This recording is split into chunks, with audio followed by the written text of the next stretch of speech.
we have uncovered wonders undreamt by our ancestors who first speculated on the nature of those wandering lights in the night sky. We've crossed the solar system and sent ships to the stars. But we continue to search. We can't help it. A central element of the human future lies far beyond the Earth.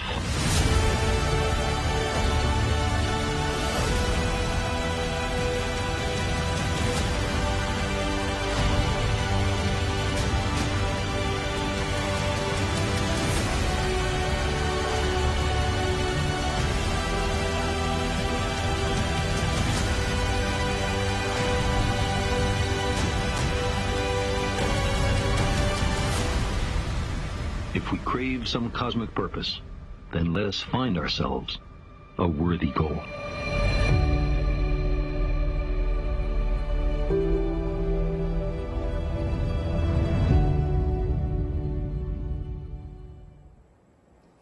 You're looking at live footage of an Ariane 5 rocket in Kourou, French Guiana. At the very top of that extraordinary machine, one of the largest rockets in the world, we find the most ambitious space observatory ever built, the James Webb Space Telescope. And today is launch day. From all of the people all around the world working on today's launch, good morning, bonjour, buenos dias. This is live coverage of the historic launch of the James Webb Space Telescope. I'm Michelle Thaler, speaking to you from NASA's Goddard Space Flight Center in Greenbelt, Maryland. And I am very excited to be with you today. Today, the James Webb Space Telescope begins its journey to explore the edge of our observable universe, and its journey into history as well. This launch has been years in the making, and the world has turned out to watch. We'll have a lot to discuss both before and after launch, but let me set the scene for what's going on around us. While I'll be anchoring coverage from here at NASA Goddard, the big stuff happens today here, at the Centre Spatial Guyanais, the Guiana Space Center in French Guiana. This is the main launch site for the European Space Agency, a close partner in this once-in-a-generation mission, and the home of all Ariane launches. Katie Haswell is there at the launch facility and joins me now live via satellite. Okay, how are things in Kourou, Katie?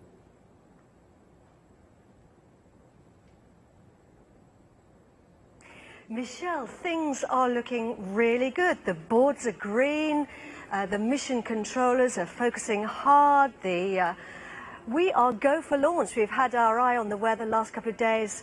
The weather's been a little bit inclement, so we're keeping an eye on that, but otherwise everything's looking absolutely great. And I have to tell you, there is just such a buzz of excitement here in the Mission Control Center. It's a remarkable feeling. Right now we're topping up the tanks on the upper stage of the vehicle. So we've got two great big arms called cryogenic arms, and they clamp onto the upper stage and they pump in the cryogenic fuel, which has to be kept very, very cold. So it has to be topped up right until the last minute because it can evaporate. You'll see those arms kind of falling away just before launch in the last couple of seconds. So up here in the Sky booth in the Mission Control Center, we have NASA's Rob Navius and the European Space Agency's Luce Fabregat. They're standing by. Hi guys, standing by to take on the commentary when we get to about 15 minutes to launch. But right now, Michelle, all the boards are green. We're go for launch. Back to you, Michelle. We'll be coming back to Katie for the final phases of the countdown in just a little bit. So I'm an astronomer, and this launch is a huge deal for me. I am personally really, really excited. But why is this such a big event for everyone? The Webb telescope is nothing less than humanity's next effort to move closer to understanding some of the biggest questions about the origin of our universe. And it's not just the origins of distant stars and galaxies, but it's the story of us, you and me, how we got here. And speaking of questions, we'd like to include yours in this historic event. On whatever platform you're watching our coverage, drop your questions with the hashtag AskNASA. Later in the broadcast, we'll answer some of them live on air.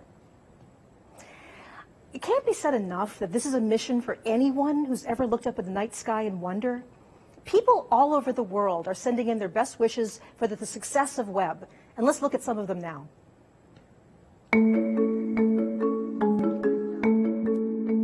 제임스 웹 우주만환경 행운을 빕니다. Boa sorte. Webকে অনেক অনেক শুভকামনা. Veel succes, Webb. بالتوفيق لويب. Kongo inorimasu, Webb. हार्दिक शुभकामनाएं.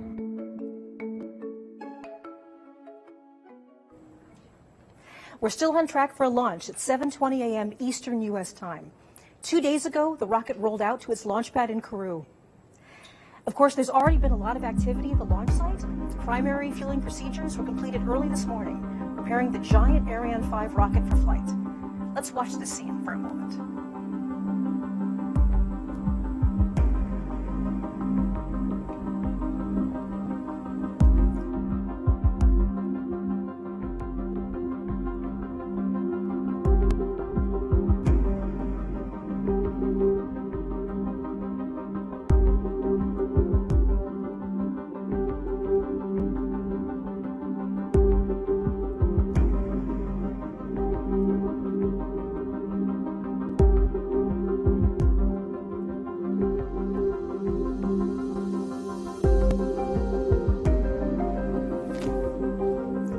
We know the world is watching. Today, humanity begins its next bold adventure to extend ourselves out into the cosmos. This is something we do as a whole planet, all of us together. Befitting the global importance of this initiative, let's review some of the basic facts about the observatory shared by people all over the world who are looking forward to the Webb mission. The entire world is looking forward to the launch of the James Webb Space Telescope. Let's hear more from a people around the globe about what makes Webb a scientific and technological marvel. Será el próximo y principal observatorio espacial para los astrónomos de todo el mundo y llevará más allá los prometedores descubrimientos del telescopio espacial Hubble. 它是一个由美国国家航空航天局、欧洲空间局和加拿大空间局开展的国际合作项目。 Ni darubini kubwa zaidi kuwahi kuwekwa angani na ina nguvu mara 100 kuliko Hubble. Webb is zo groot dat deze in origami-stijl moet worden opgevouwen om in de raket te passen. Om vervolgens in de ruimte als een transformer te worden uitgeklapt. Les 5 couches de son écran solaire le protégeront du rayonnement infrarouge émis par le Soleil, la Terre et la Lune. C'est un peu comme avoir une crème solaire avec un FPS de 1 million. अभूतपूर्व infrared sensitivity के साथ ये पिछले 13.5 अरब साल तक के समय में बिग बैंग के बाद सबसे पहले पैदा हुई गैलेक्सियों को देखेगी. در فاصله 1.5 میلیون کیلومتری از زمین به دور خورشید خواهد گشت، در حالی که تلسکوپ هابل در فاصله 560 کیلومتری از زمین در مدار زمین قرار دارد. Thousands of people all over the world have worked for years to get us to today's launch. The core partners, NASA, the European Space Agency, and the Canadian Space Agency are the principal players. But a vast core of engineers, scientists, private companies, and more have had a hand in building this one-of-a-kind scientific platform. Without a doubt, this is the most complex spacecraft ever built, with revolutionary technologies, daring mission goals, and a whole lot of personal passion and commitment. We'll hear from our partners later in the broadcast, but first, let's hear from someone representing the science community with a rare perspective about space exploration. Hello, I'm ESA astronaut Matthias Maurer, currently living and working on the International Space Station ISS. I'm very excited to follow the James Webb Space Telescope's launch with you all from space. Even with the naked eye, we astronauts see that the stars are incredibly sharp and brilliant once we are outside the Earth's atmosphere. James Webb Space Telescope will be the largest and the most powerful telescope in space yet. And it was built to study the big questions. Questions like, where do we come from? How did galaxies form, like our Milky Way? How are stars and planets born, like the Sun and the Earth? Might there even be life on other planets? The James Webb Space Telescope is a joint project between NASA, the European and the Canadian space agencies, and by tens of thousands of people with origins in many countries. And it will be used by scientists everywhere on Earth.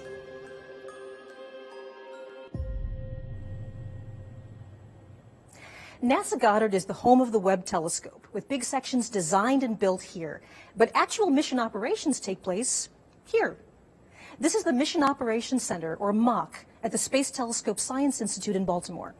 After launch, this facility will command and control Webb for the duration of the mission. We'll be looking at the MOC at key moments throughout the broadcast, and this will become a familiar location for viewers in the weeks ahead as the Webb team begins to set up the telescope for work in space. So as we move closer to launch, we'll actually keep a picture of the launch facility right here on the screen. But for the next 10 minutes or so, we're going to talk about some of Webb's principal science goals. If you've ever seen a telescope before, I'm certain it didn't look like this. Of course, the look of this particular machine is a direct result of the scientific questions it's been built to pursue. So fortunately, we've got an expert pair of guests with me this morning to help explain those science goals and much more. So I'm joined now on the set by NASA's Deputy Project Scientist for Exoplanet Science, Nicole Colon, and also with Macarena Garcia-Marin, the Instrument and Calibration Scientist for Webb's mirroring instrument from the European Space Agency. So welcome to you both. Thank you. Good morning. Thank you. So this is our chance to kind of step back and talk about the science goals of Webb. You know, this is the part that really excites astronomers like all of us. And I know that there's unusual things about it being an infrared telescope. There are specific science goals, infrared answers. So maybe you could start us out, Nicole, with you're an expert on exoplanets. How is the infrared really important for your study? Sure. Well, with exoplanets, we want to study their atmospheres. And as a reminder, exoplanets are planets that orbit distant stars. So we're looking for very small signals when we study their atmospheres. And Webb is this giant telescope that we're able to use to collect these small signals and look for infrared signatures, chemical signatures of water and methane and carbon dioxide, those types of molecules in their atmospheres. And why the infrared? You know, that's really because those signatures are the strongest in the infrared. We know that they exist there, and so that's why we want to use Webb to look there. It seems an amazing idea. So exoplanets, planets around other stars, are light years away from us, tremendously distant. So how do we know if it's water, methane? I mean, how can we probe an atmosphere so far away? Mm-hmm. Well, with Webb, there's a couple different ways, but one of the main ways is actually using the transit technique. And this is an indirect method where we actually detect the decrease in starlight that happens as a planet goes in front of its star. But then imagine the planet has an atmosphere. Well, there's an additional decrease in the starlight because the atmosphere blocks some light from our point of view. And why it blocks the light is because there's usually a molecule or something in there, like water and methane, like I mentioned, that is acting as an absorber and blocking the light from our telescope, in this case, Webb. So going from, the relatively nearby stars and planets, Macarena, you're an expert on very distant things, distant galaxies. So how does infrared contribute to your field of study? So with Webb, we're going to be able to observe the very first galaxies and stars. We're talking about 3.5 billion years ago, so it's really mind-blowing if you think about it. And why infrared? Well, those galaxies emitted their visible light many, many millions of years ago, and that light travels towards us in time, and at the same time, the universe expands.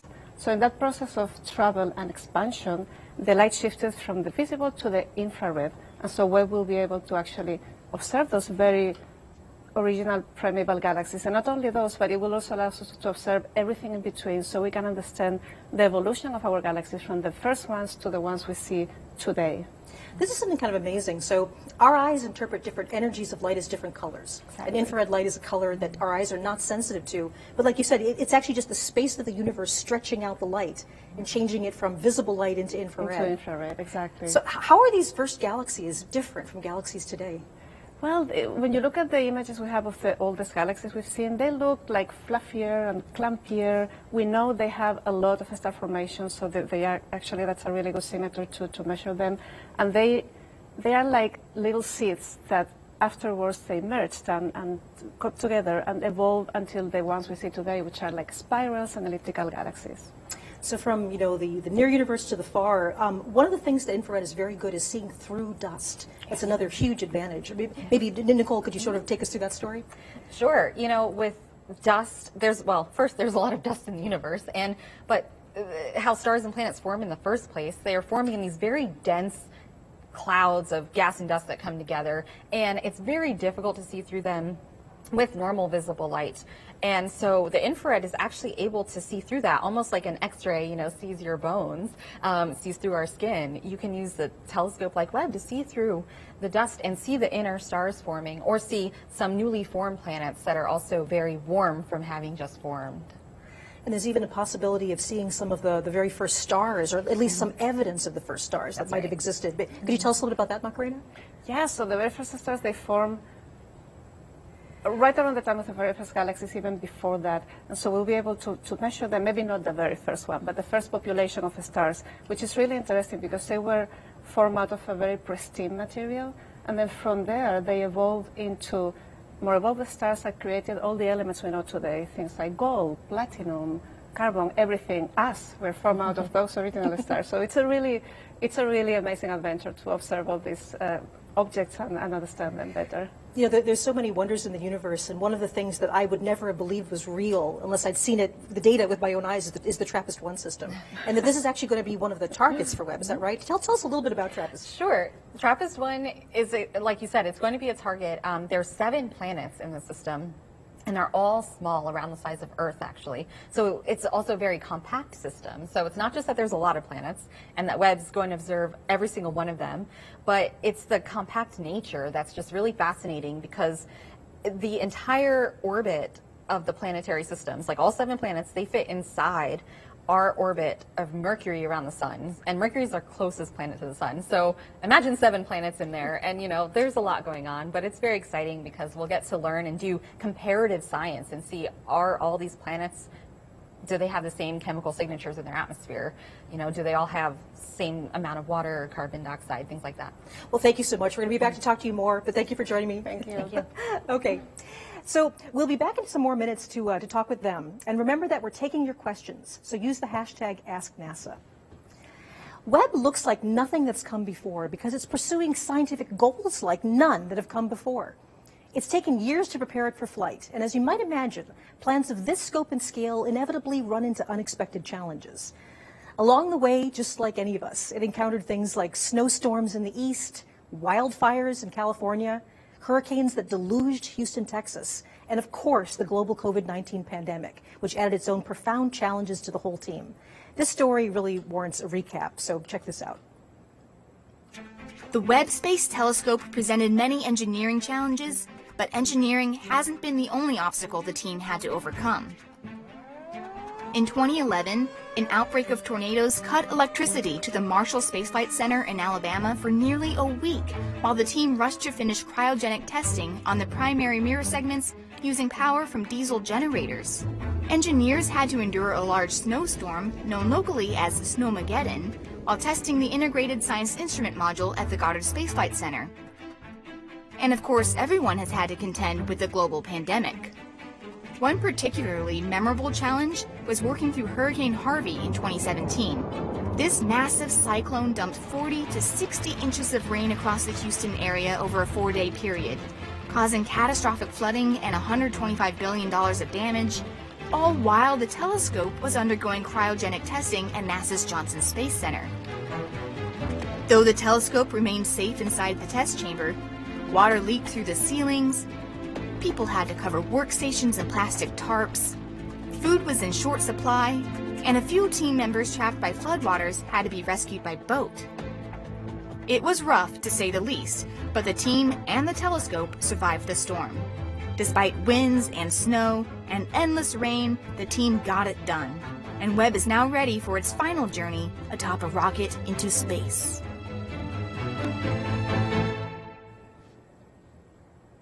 While the Webb telescope is a technological marvel, everything here began with questions. Questions about how the first stars and galaxies came to be. Questions about whether planets around other stars might have environments that can sustain life.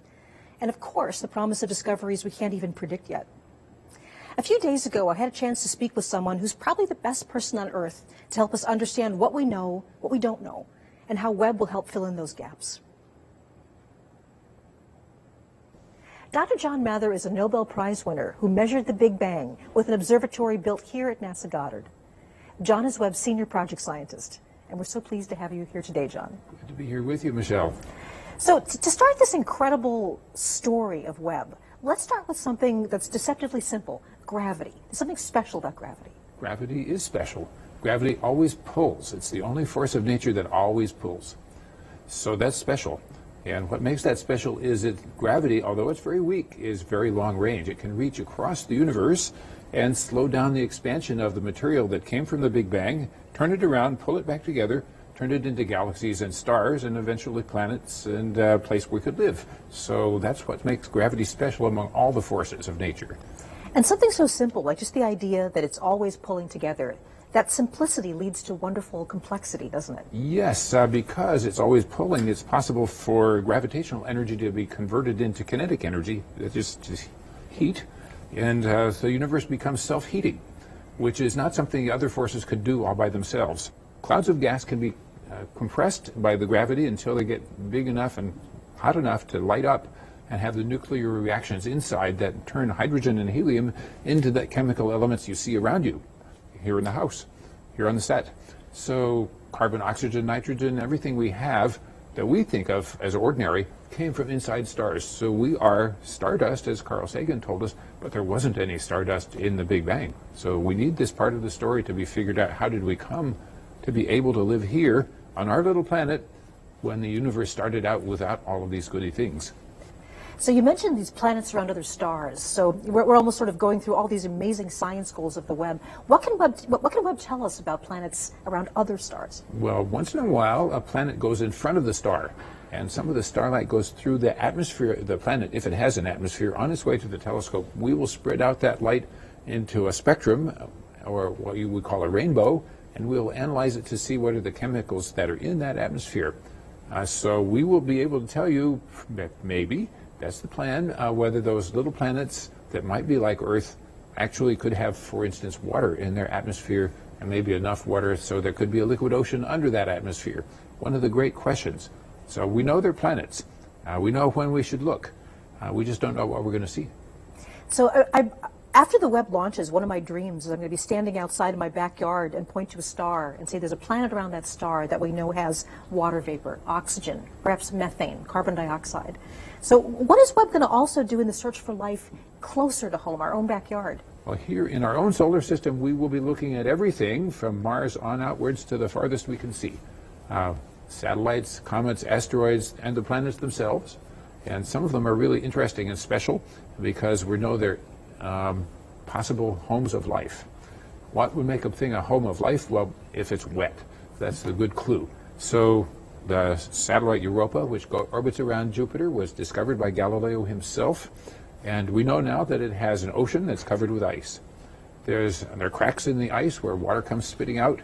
NASA are going to send a probe over there to fly through those plumes. We're also going to point over there with the Webb telescope to see what can see about that atmosphere and those plumes of water. We'll be looking at Titan, which is a satellite of Saturn, which is so big that it has an atmosphere enough to fly a helicopter. And it is cold out there, so that what they have, what is on the surface, is solid ice, and over that are liquid hydrocarbons, which you would use for fuel here in our home. But over there, it's liquid rain, lakes and rivers, and we will be looking at the geology of that before we send the helicopter out there. So you're on this amazing journey from the very distant early universe all the way to our own solar system, but this has also been a personal journey for you. You've been working on Webb since the very beginning of the mission, is that correct? I have. Since '95, we had our first conversation, but people were even dreaming and imagining way before that what we needed. And you could tell even before we launched the Hubble what were the possibilities, and we learned that we would need an infrared telescope that could do things that Hubble could not do. Well, John, I've been an admirer of yours for many decades now, and it's an honor to be with you on this part of the mission. So thank you so much for joining us. Best of luck on the launch and the mission ahead. And thank you for asking all these great questions. The Hubble Space Telescope delivered profound insights about our place in the cosmos. But perhaps the biggest takeaway from Hubble is that we've only just scratched the surface. Hubble gave us the best ever views of stars and planets forming inside vast, dark clouds of dust. But as soon as we had that data, we were asking new questions that needed better measurements, clearer images. Hubble was also able to capture images from galaxies so far away. Their light took 13 billion years to travel to us. These distant galaxies are just tiny dots in Hubble's images, tantalizing scientists with clues about how the first galaxies formed. In order to pursue a better understanding about the earliest days of the universe, we needed to build a better time machine, and that's Webb. So I'm going to be rejoined here by Nicole and Macarena, and this is our chance to talk a bit about building that better time machine. You know, what about the technology of Webb? So there's so many aspects of Webb to start off with, but maybe again, going back to the theme of infrared. The design of this telescope is so different because we had to use infrared light, heat light. So tell us about some of the challenges of, for example, why does it have to be so cool? Tell us about infrared light in the design. Right. Well, I think we've heard already just how cool it has to be. It's around or below 50 Kelvin, and that's minus 370 degrees Fahrenheit. Actually, below that is what it operates at. And that's very cold. And the reason we need it so cool is because we don't want the telescope itself to detect itself. Because there's several instruments on board. There's 4 different instruments, and there's some moving parts, and so you need things to be cool, because you want to detect these faint signatures from either an exoplanet atmosphere or faint light from the earliest stars and galaxies. So you just don't want to detect your own telescope. Now, Macarena, you are the instrument calibration scientist for the coolest instrument. It is the coolest on Webb. instrument, yes. MIRI. So tell us a bit about MIRI and why it needs to be so cold. So MIRI, it's a really unique instrument, and it's a great example of this collaboration we have in this mission because it's half European, half US. And so MIRI is the only instrument on board that uses the mid-infrared light. And the mid-infrared light is a bit redder, a bit cooler than the near-infrared light, and so because of that, MIRI needs to be colder in order to detect that very faint signal from high-redshift galaxies or protoplanetary disks, etc. So because of that, it's the only instrument on board that has a cryocooler. So it is not only the passive cooling from the sun shield, it is active cooling, and it brings it down to about minus 450 Fahrenheit. So it's really extremely cold, a few degrees above the absolute zero. And we were talking about you don't want the telescope to be so hot that it's basically giving off its own signal, its own radiation, and that leads us to why it needs to be in space, right? So tell us a bit about why do we need to launch this thing into space to see these wavelengths? Well, again, it kind of goes back to atmospheres because Earth has an atmosphere and there's water in Earth's atmosphere as one example. I mean, there's a lot of other molecules, but basically in the infrared, at the wavelengths that we want to observe some of these stars and planets and galaxies, those wavelengths are actually where Earth's atmosphere is opaque. So with telescopes located on Earth, even at higher mountains where they try to get above the clouds or atmospheres sometimes, there's still residual atmosphere that we're trying to look through and peer through. So in order to see the full infrared wavelength range at a very high sensitivity as well, we need to go to space. Absolutely. So we talked a bit about some of the power of techniques like spectroscopy. We've heard Dr. John Mather talk about it. So let's go a little bit more into the details of how spectroscopy works and why it's so powerful. Continue. Oh, sure. Yeah, I can keep going. Well, with spectroscopy, we heard, so visible light, again, is it's a rainbow of colors that we don't see naturally. But if you use something like a prism, you can separate out that light and see all the colors from, blue to red. But then the infrared is redder than the human eyes can see. But you can still do the same technique where you have spectroscopy tools or instruments like Webb has, all these spectroscopic tools, so that we can break up the infrared light and look at certain colors, if you will, so that we can see certain features that we are looking for, whether it's the right wavelength where, a galaxy might be bright or where water is absorbing in an atmosphere. So, Macarena, MIRI has many different capabilities. It does. And in fact, it has one that I believe it's something different called coronography as well. Yes. Tell us a bit about all these ways that we're going to detect different signatures from planets. Tell us So, about MIRI. coronography, it's an amazing technique, but essentially it simulates an eclipse. So when we have a very bright star with planets around, for instance, usually when you take an image, the stars outshines the light of the planet, so you don't see them.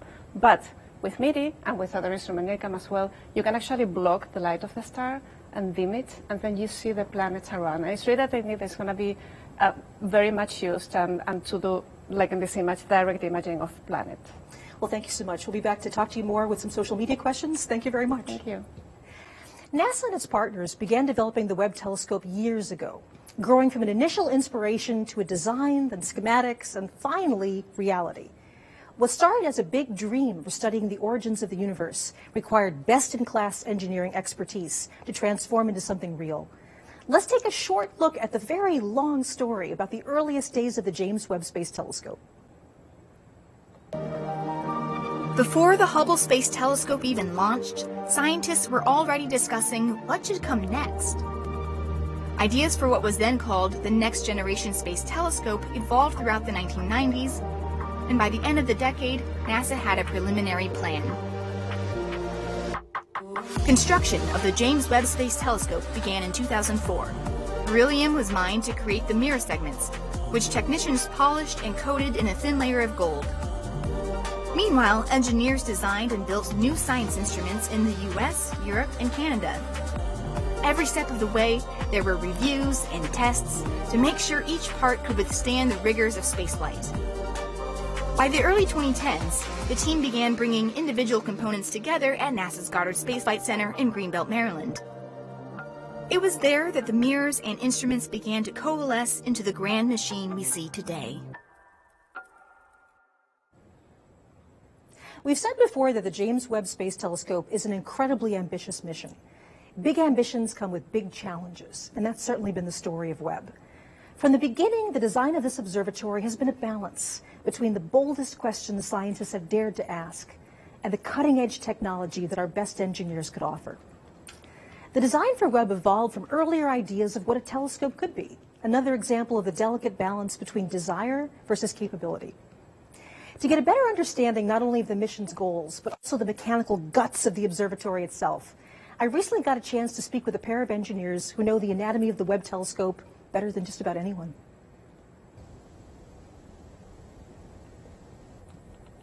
I'm here with Keith Parrish, a senior engineer on the Webb mission.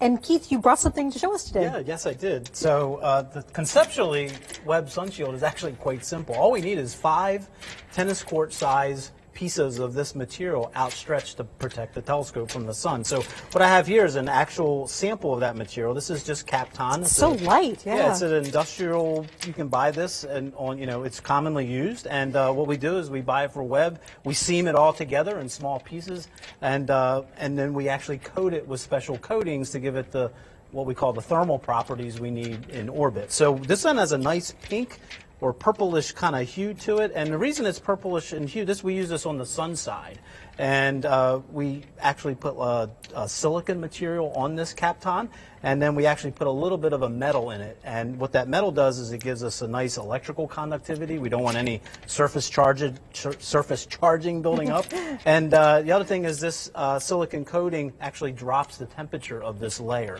So, and also it's very durable and can survive, for many, many years in space. And then this whole thing has to unfold somehow, where we can actually see that behind us. Exactly right. So if you look at that animation there, unfolding there, so it's actually S-folded up. Almost like a fan. We call it S-folding.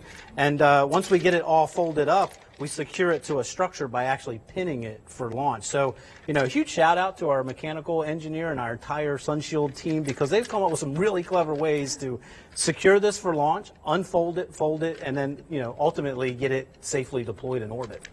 That's wonderful. So speaking of unfolding and all these pins that need to release, let's go over here and talk to James Cooper. You're going to show us what's going on there. Yeah. Hi.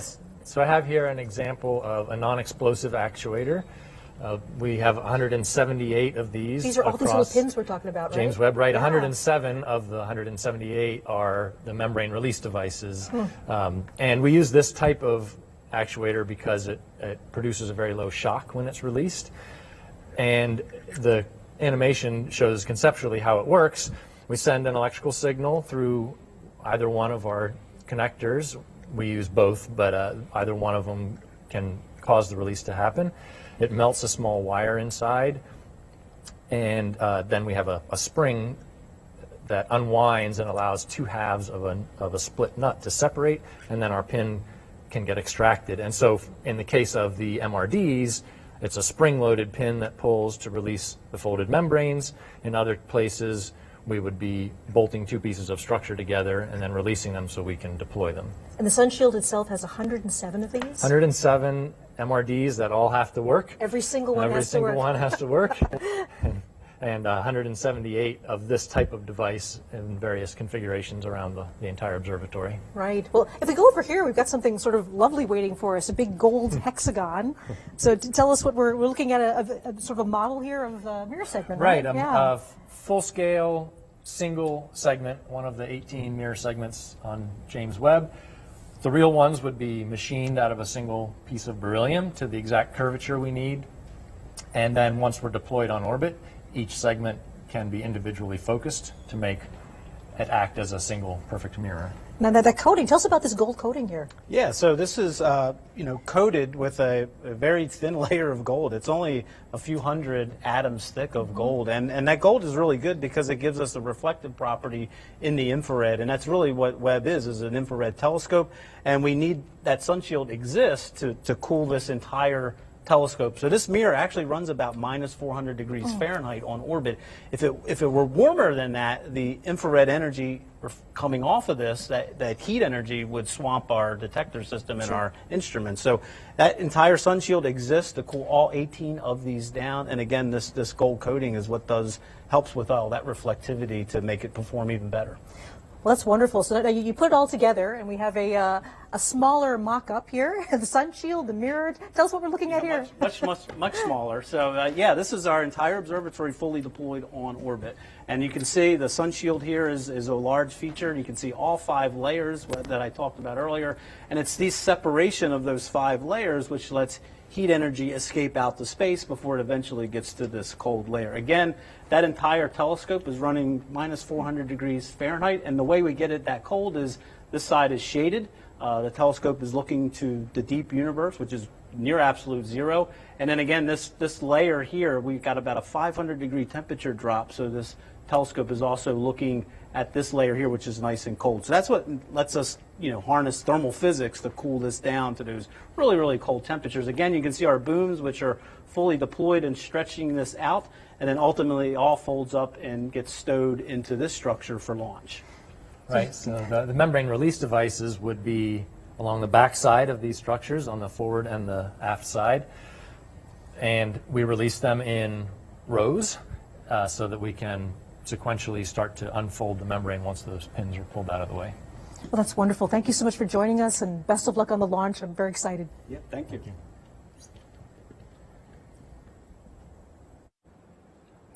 Okay, let's get a live launch status update from NASA commentator Rob Navius at the launch site. Rob, how are things in Kourou?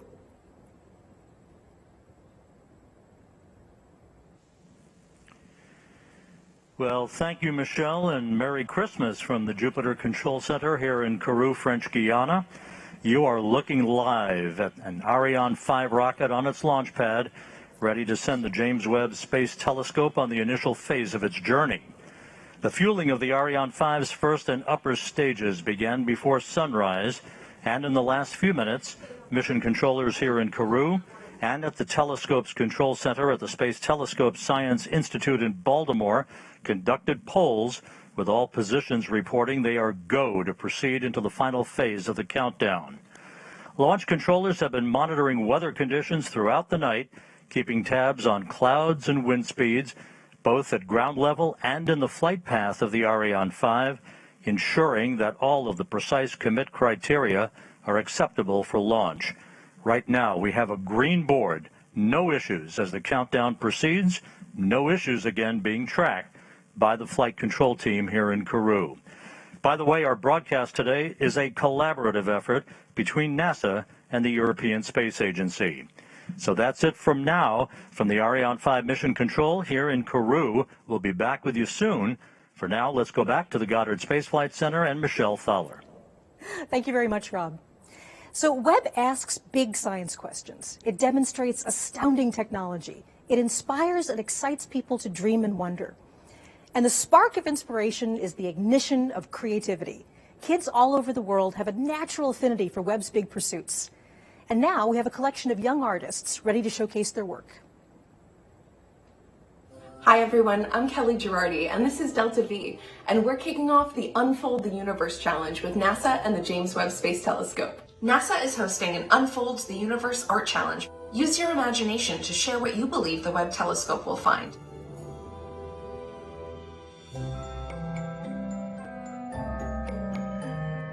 I believe that the Webb telescope will see galaxies, stars, planets, the moon, and don't forget our star, the sun.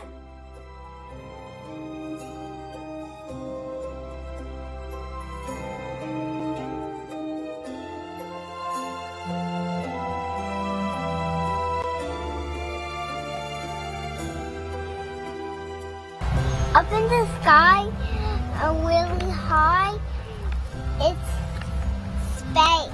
Ooh, space. Thanks, Greta. Good job. This is my picture of space.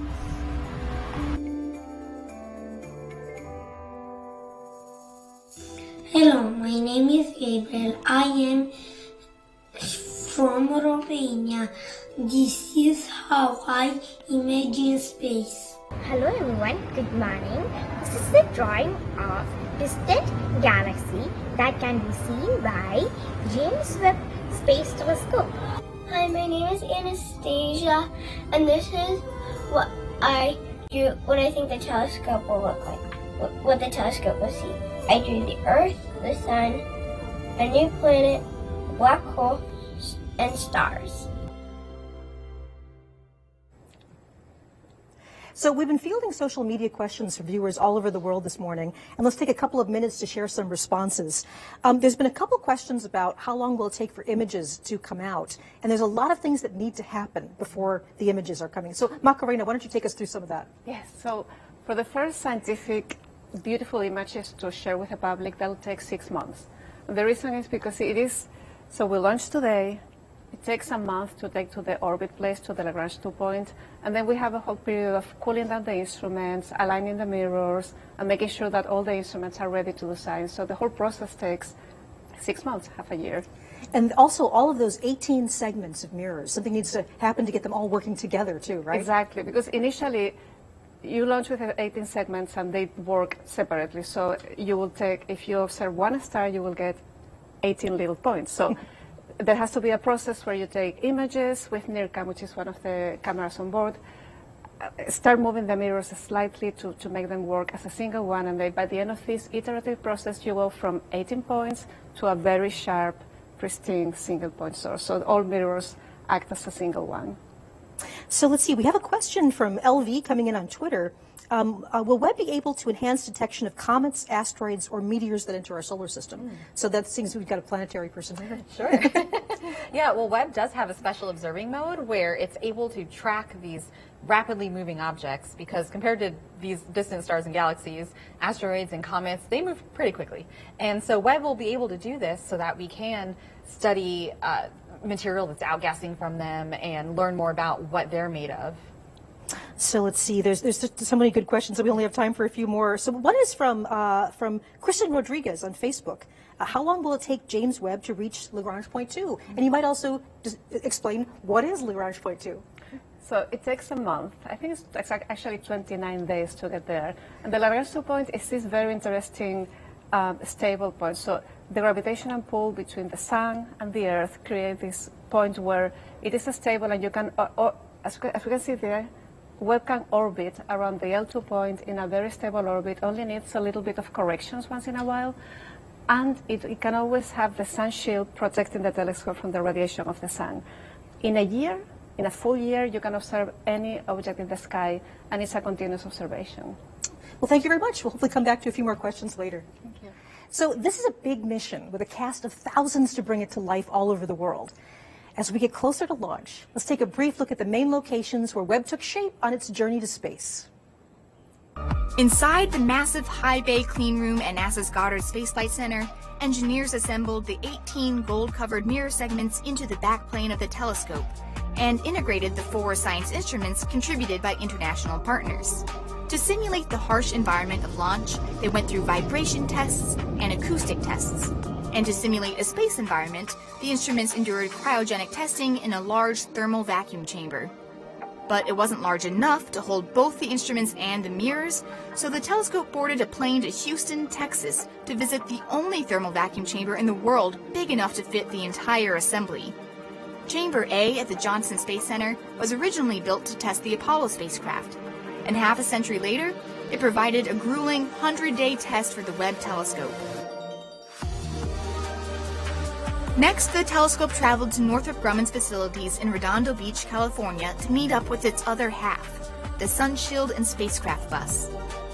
Fully assembled at last, the entire observatory went through yet more tests, many focused on making sure the spacecraft could properly fold up for launch and unfold in space. Then in September 2021, Webb caught a ride on a specialized cargo ship and set out on a 16-day voyage to the European Space Agency's Spaceport in Kourou, French Guiana. According to its travel itinerary, that's Webb's last port of call on Earth. Once Webb gets into space, we're going to have some exciting things to tell you about what happens next, from its extraordinary engineering to the thrilling scientific adventure it's about to enable us to undertake. But launch comes first. And for that, I'm going to turn it over to Katie Haswell, our host at the launch site, and one of NASA's most recognizable voices, launch commentator Rob Navis.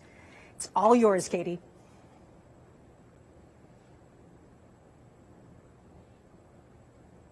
Thanks very much indeed, Michelle. Well, it's all looking very good here at the Spaceport for a Christmas Day launch. Operations running smoothly, the countdown ticking over nicely.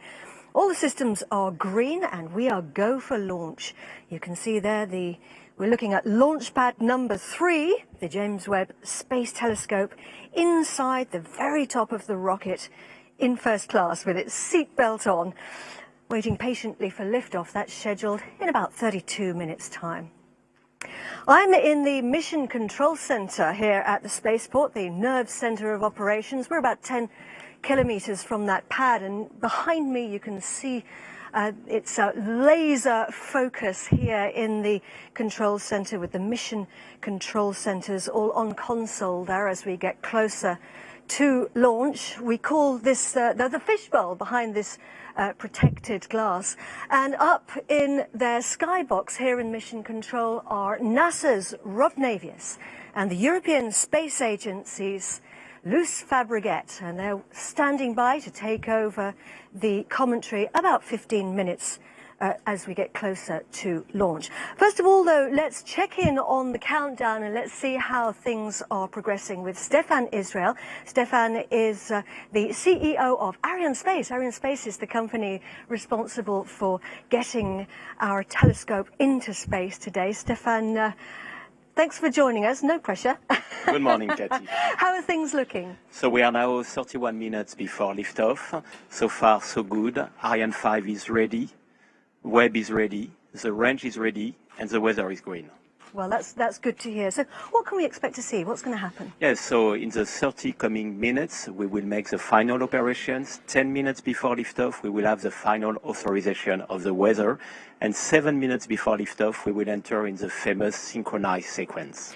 And, I mean, how's everyone feeling? I'm guessing everyone's... We launched for humanity this morning from the Guyana Space Center. You know what Webb is about? After Webb, we will never see the skies in quite the same way. It's an important project, isn't it, for everybody? It's a very special mission, but we have delivered already 111 times with Ariane. This is the 112 Ariane 5, so we will deliver this morning.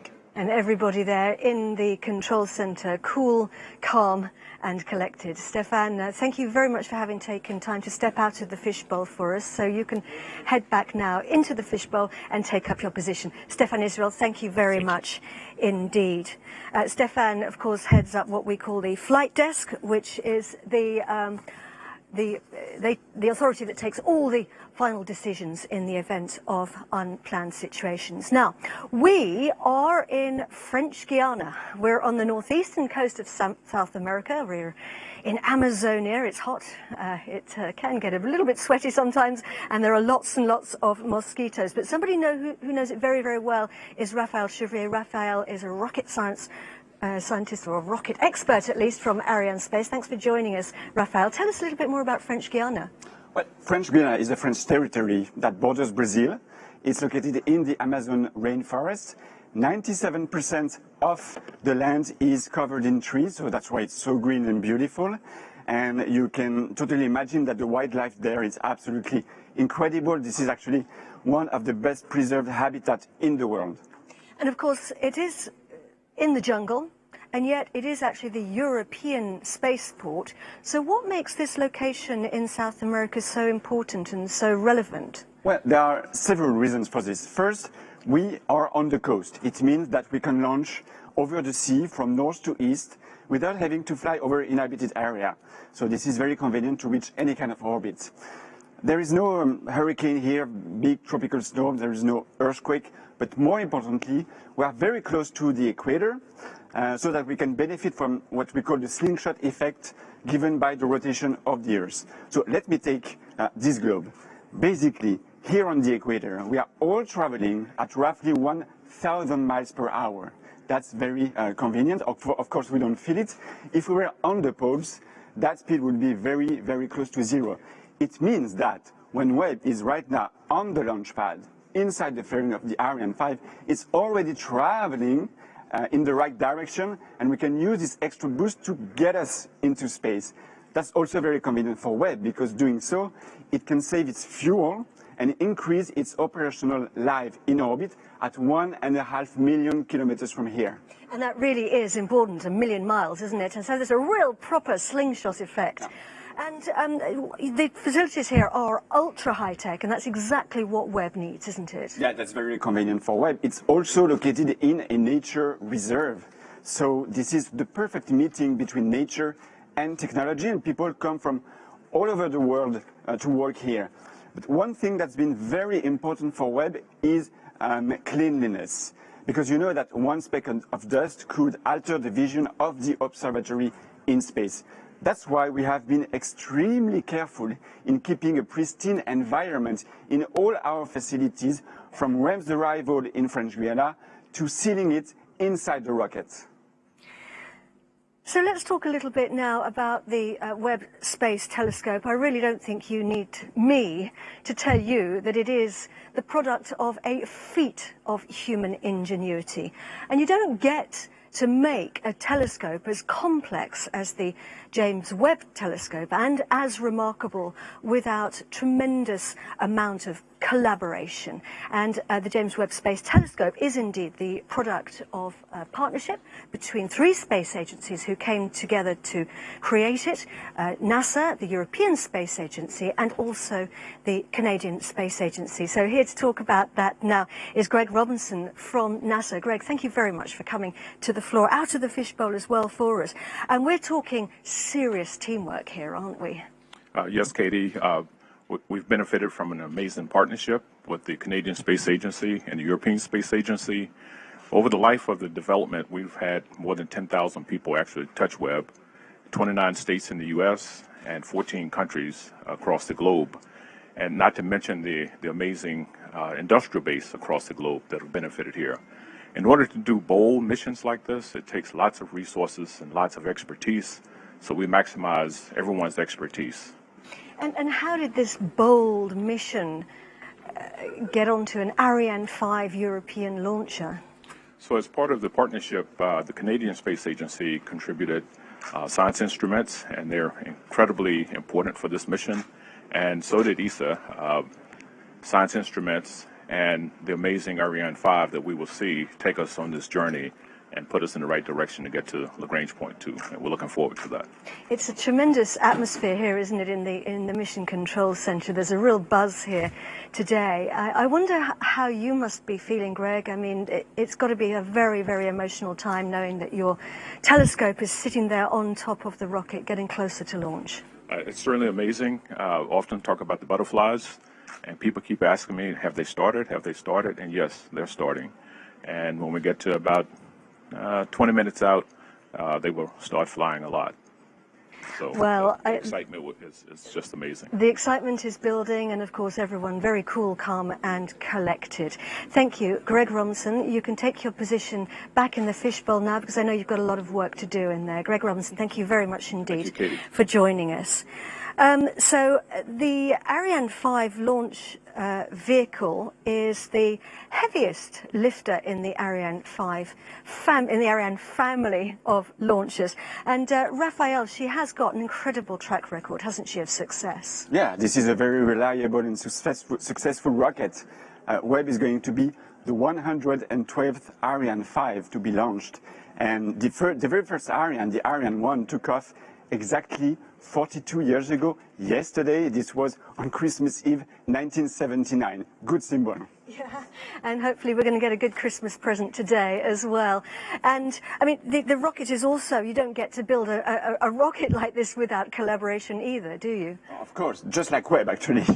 In fact, 12 different countries have been participating in the development of the Ariane 5, with Ariane Group now being the industrial prime. And we have a scale model right next to you, Raphael. Why don't you talk us through it? The rocket is made of sections, and we often call those stages, which is what you might hear during the commentary. Exactly. So first you have the two boosters, solid boosters, that are located on each side of the rocket. They will provide the main thrust in order to literally push the rocket against the gravity of the Earth. Then you have these big tanks that form the main cryogenic stage, with the main engine Vulcan at the bottom. And then you have the Webb telescope right at the top, inside the fairing. It is right there on the launch pad, and together they are put on top of the third stage, a cryogenic stage, and it is this upper stage that is going to place Webb into orbit. And what about the engines? What are we going to see at liftoff? At liftoff, we first see the main Vulcan engine ignite first. We do this because we want to check it's working properly before we switch on the solid boosters 7 seconds later. Once it's done, there is no turning back. The rocket is going to lift off. And so, yeah, that's very, don't be surprised. Don't be surprised if you don't see the rocket lifting off for 7 seconds. That's time for the rocket to actually warm up before soaring into the sky.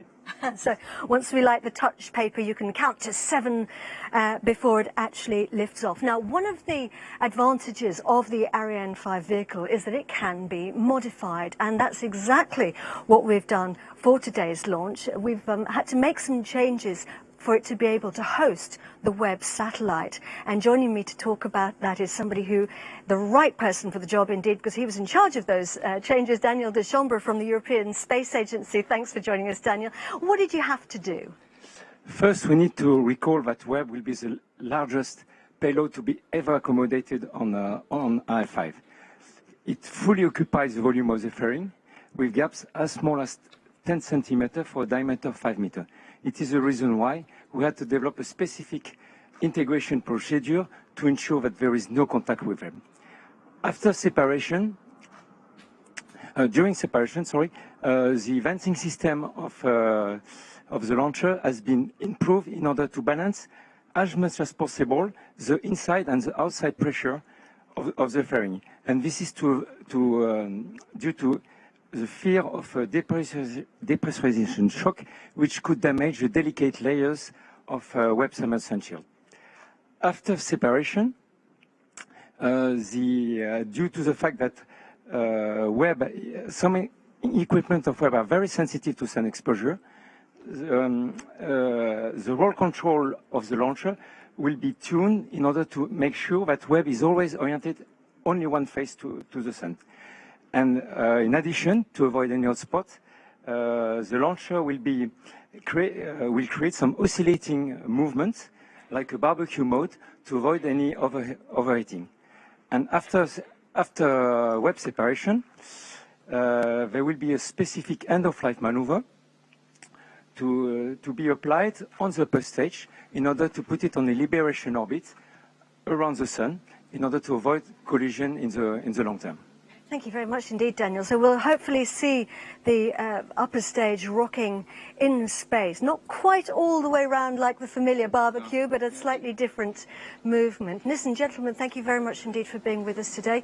I know that you're busy. You've got jobs to do inside the fishbowl, so I'm going to send you right back there now, and very best wishes for the launch. Thank you. Thank you. Our telescope has a long journey ahead of it. It's got to travel 1 million miles to its destination in space, its working zone, where it's going to start telling us all about our universe. It's already started that journey because it's traveled to the launch pad from Los Angeles. After final tests were concluded in Los Angeles, Webb was packed into a special container and transported along the LA 405 freeway, which had to be closed because it's so big.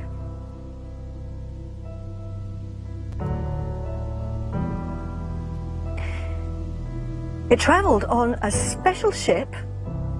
A lot of spacecraft will come to the French Guiana launch site by plane, but Webb was too big for that, so it had to travel by ship, and it went through the Panama Canal.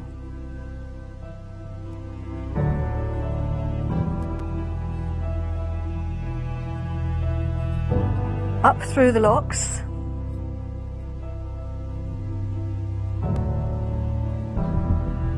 And it took 16 days to get to the port in Kourou, where it was unloaded and traveled to the spaceport.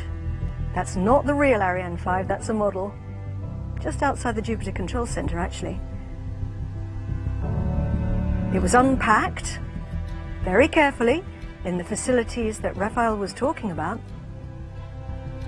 And then fueling started, and of course, the teams had to wear special suits because that's a dangerous job. And then it was placed all the way on top of the Ariane 5 rocket.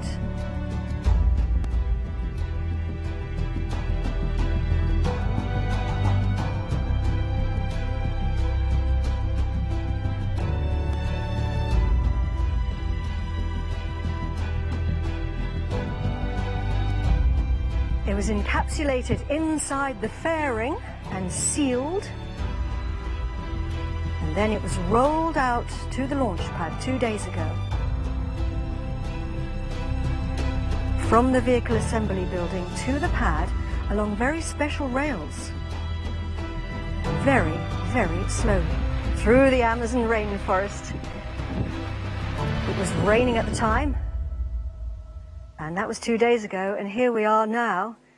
17 minutes and 46 seconds to launch and counting. All systems are go here at the European Spaceport in French Guiana. We have 3 control centers on the job today. We have the Mission Control Center here. We also have the Launch Control Center, which is about a mile from the pad. And then we also have the Telescope Control Center, Mission Control in Baltimore in the US, and that's where the operational teams are standing by to take over the telescope operations. Once it's released from the mothership, that will be about 27 minutes after launch. And they'll be controlling the Webb telescope for the rest of its life.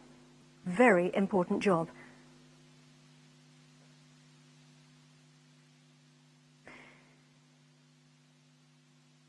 The James Webb Space Telescope is a truly remarkable observatory. People have been working on it for over 2 decades. Some people have been working on it for their whole professional lives. Thomas Zurbuchen is the head of science at NASA, and he's joining me now just to talk about it. Thomas, or Dr. Z, as we can also call you. The day has come. All these decades, all this time, all these people working on the telescope, and here we are, 16 minutes and counting to launch. It's a big day, huh? Oh, I'm so amazed, right? We have this telescope on top of this rocket, a telescope that 10,000 plus people have worked on in many ways, and together with that telescope, all the hopes and dreams of those individuals and also tens of thousands of scientists, some of them not even born, that will benefit from these data are there with them waiting for these last minutes of countdown for its journey to space. I'm guessing people are feeling a combination of emotional excitement. What's going through people's minds, do you think? Oh, I think there's a tremendous sense of accomplishment. Whenever you're on top of a rocket, many things went really, really well. There's tremendous pride. There's always a little bit of anxiety. We know launching is hard. We have one of the absolute best teams in the world working on this right now, so I'm confident in that. We're super excited. I mean, it's just an amazing day today. And what are you most excited about, Dr. Z? Well, I'm a scientist, so for me, besides the technology that really is a marvel, I mean, it's really the best we can do. What I'm thinking about is really looking at the universe in new light. We have never seen the universe how Webb will show it to us. And can you just imagine going back in time, 13.5 billion years? It boggles your mind, even as a professional astrophysicist. Kind of just think about all the new things we're going to learn about our most beautiful universe. Dr. Z, thank you very, very much for joining us. And I want to wish you and all the teams, everybody, the very best for today's launch. Thank you. Go Webb. So, yes, indeed, go Webb. So we are now 14 minutes and 30 seconds to launch. We're getting really close now. Everything's going well. All systems are green for launch. And I'm going to hand you over now to NASA's Rob Navius in the skybox alongside the European Space Agency's Luce Fabrichet, who are going to take on the commentary from here on in. Over to you guys. Rob. Well, thank you, Katie. Merry Christmas to our worldwide audience from our broadcast booth high atop the Jupiter Control Center here in Kourou. Joining me today for this historic launch, my colleague Luce Fabrichet, the head of infrastructure and value chain for the European Space Agency. Luce, good morning. Good morning, great to be with you. Great to be with you today. Very pleased to be here with you and all of you watching us for this very special event. Well, at this hour, countdown clocks are ticking backward. We are at T-minus 13 minutes, 32 seconds and counting.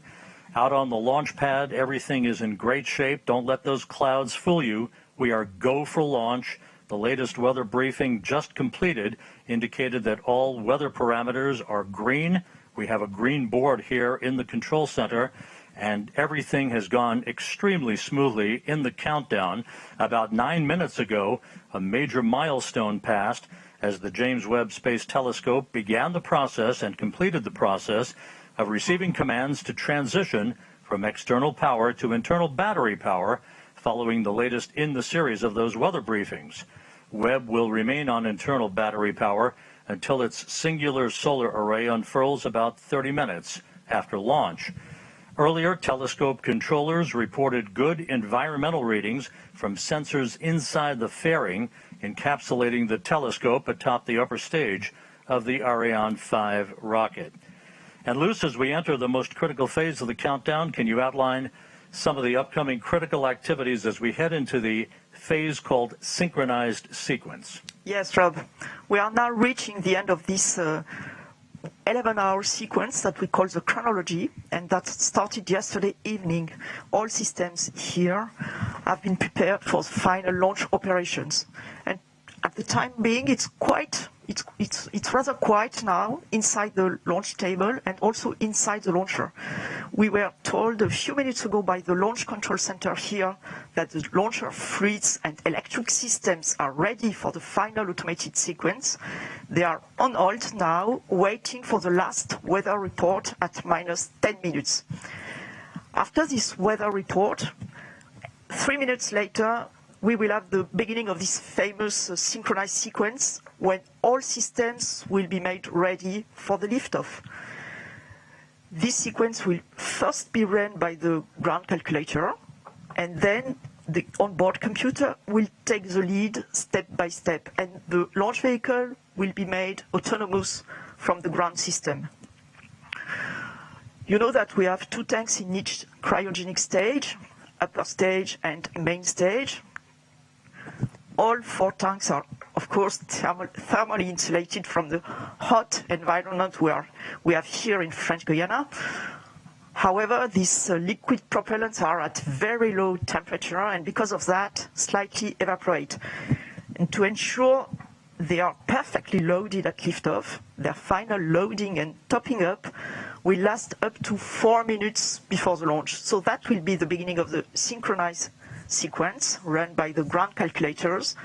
Then we will have on the fleet side the end of the topping up, the final loading and the topping up of the different tanks. And on the electrical side, we will have the onboard computer getting prepared for the launch also, and it will be uploaded with the H0, with the H0 time, the time for the liftoff, which is today at 9 at the beginning of the window, 9:20 local time, 7:20 Eastern time.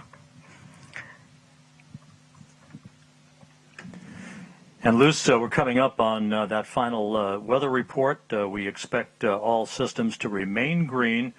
We'll be going down to the fishbowl to confirm that just a moment or two from now. It's a 27-minute ride to orbit from liftoff until the time that the Webb Observatory is separated from the upper stage of the Ariane 5 rocket. Several minutes later, the commands will be given to unfurl its solar array, followed by the confirmation from the telescope controllers in Baltimore that we are power positive, meaning that electrical current is flowing through that solar array. With us today inside the so-called fishbowl, seated with mission controllers on the floor of the control room, is Raphael Chevrier of Ariane Space. Raphael, how's everything looking? What's being discussed down there?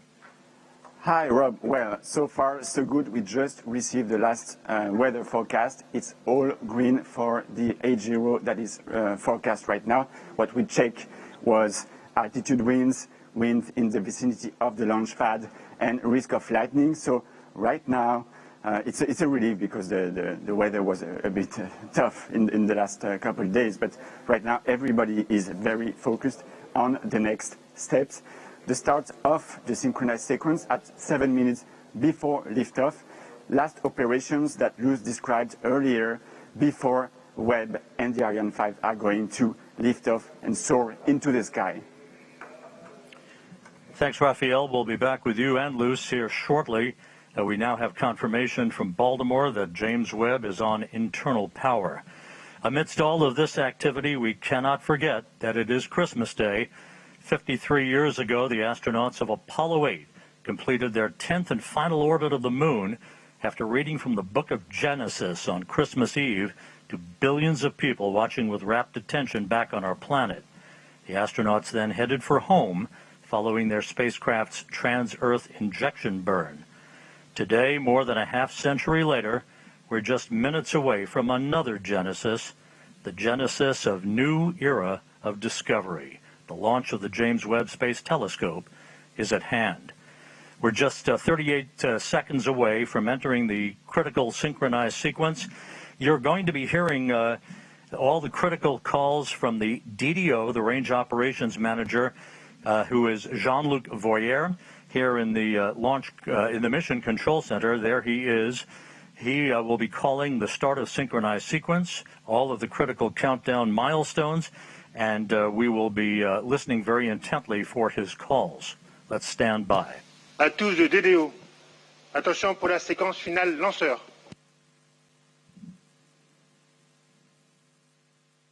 Top à 0-7 minutes.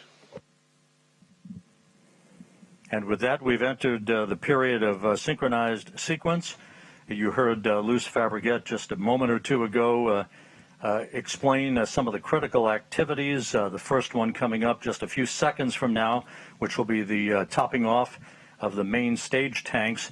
The first or core stage was loaded earlier this morning with 175 tons of propellant, 150 tons of liquid oxygen, and 25 tons of liquid hydrogen.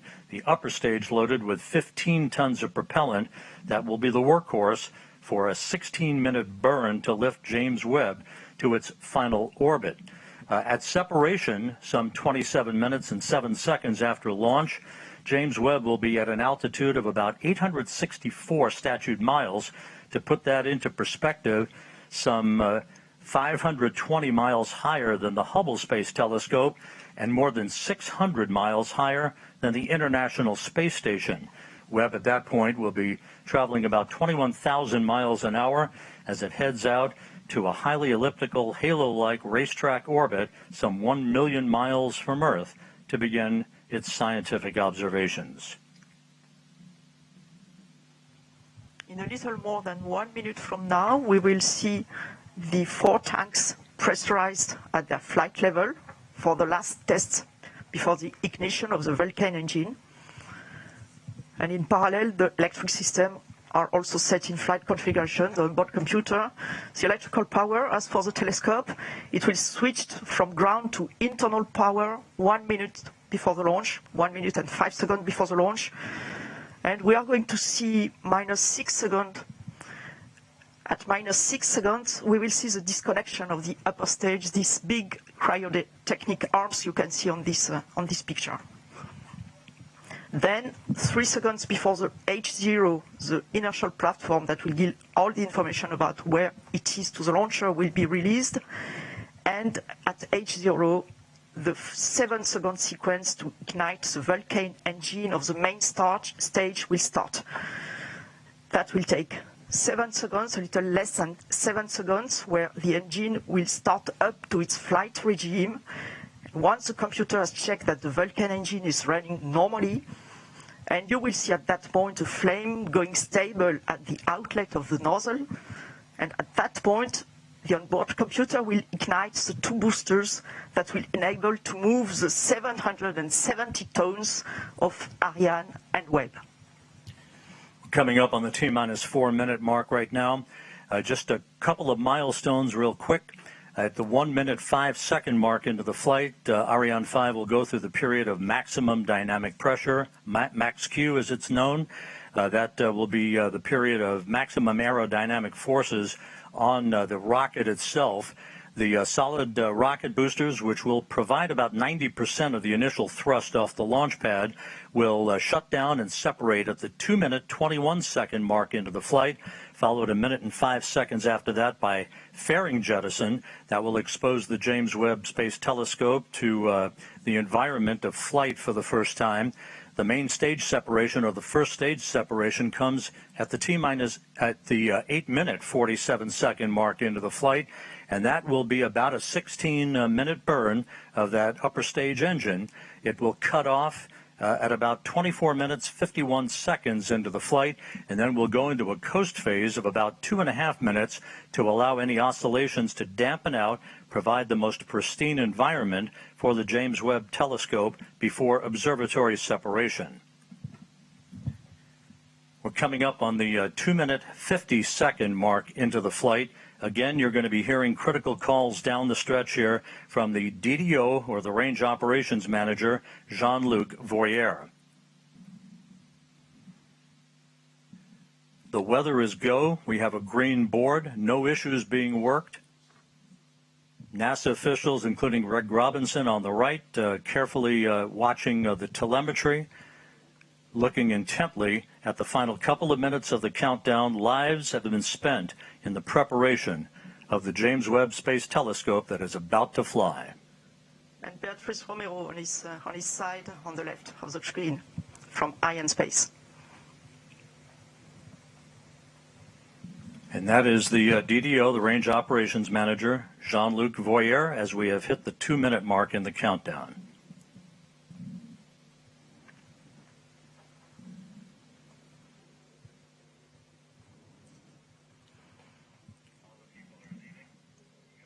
The flight will be in 2 phases. You will see the first part of the flight during the solid rocket boosters phase.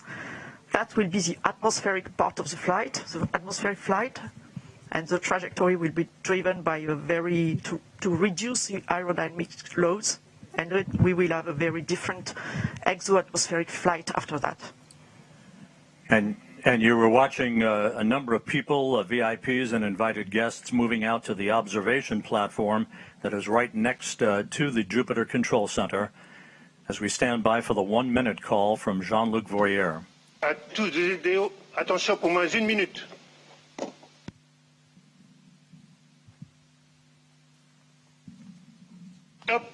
0 moins 1 minute. Thumbs up from Jean-Luc Voyer. All systems are go. We're inside a minute now. T-minus 50 seconds and counting. As you heard earlier, the Vulcan 2 engine will ignite. Turbo pumps will come up to flight speed for 7 seconds, and the command will be issued to ignite the solid rocket boosters. The James Webb Space Telescope will be on its way.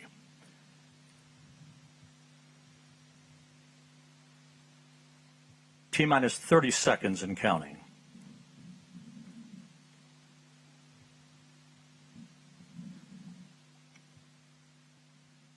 Standing by for terminal count. À tous de DDO, attention pour les décomptes finales. 10, 9, 8, 7, 6, 5, 4, 3, 2, unité, top. And we have engine start. And liftoff. Décollage. Décollage, liftoff from a tropical rainforest to the edge of time itself. James Webb begins a voyage back to the birth of the universe. Punching a hole through the clouds, 20 seconds into the flight. Good pitch program reported.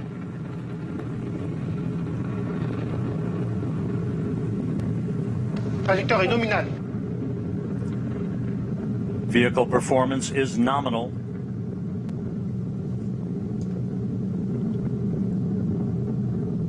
The Ariane 5 rocket continues to fly uphill in nominal fashion.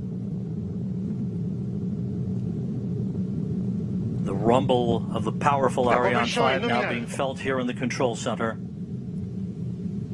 3D animation. We can hear the noise and feel the vibrations here. You're right, Rob. Yeah, impressive. 13 kilometers in altitude, 7 kilometers downrange, traveling about 0.6 kilometers per second. Tous les paramètres à bord sont normaux. The trajectory reported to be nominal by Jean-Luc Voyer, the range operations manager. You can see at the bottom of your screen, the yellow line is the trajectory plot, perfectly overlaid over the green line, which was the pre-launch trajectory.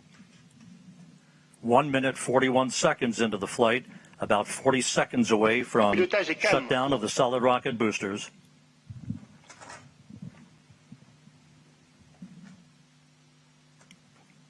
Coming up on the 2-minute mark into the flight.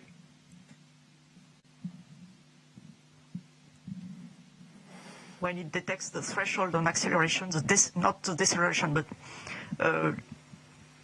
less acceleration. Tous les paramètres à bord sont normaux. Everything is okay. Everything is normal. 2 minutes, 15 seconds into the flight. When the computer detects this threshold, it will separate. Séparation des EAP. Done. We have confirmation of solid rocket booster separation from Jean-Luc Voyer. This coming at an altitude of 44 miles. The Ariane 5 and James Webb traveling almost 5,000 miles an hour. We have about 1 minute, 5 seconds to go before fairing jettison. That'll be the next critical milestone. The fairing is there to avoid the satellite being exposed to high temperatures and also high airflows. And as soon as the launcher leaves the atmosphere, as is now the case, the satellite does not need anymore to be protected, and Webb does not need anymore to be protected. So each kilogram being very important for the performance of the launch, we are going to eject this no more useful fairing. And let's go down to the floor in the Jupiter Control Center to Raphael Chevrier of Arianespace. Raphael, so far so good. Hi, Rob. So far, so good. Everything is nominal, as we say, when attitude and trajectory of the Ariane 5 is going perfectly well. As you can see also on the yellow line on the screen, we had the confirmation of the separation of the two solid boosters and now of the fairing, meaning that we have crossed the limits of the atmosphere. So everything is going super good. And the DDO just said that all parameters are going perfectly smoothly. So let's continue the mission.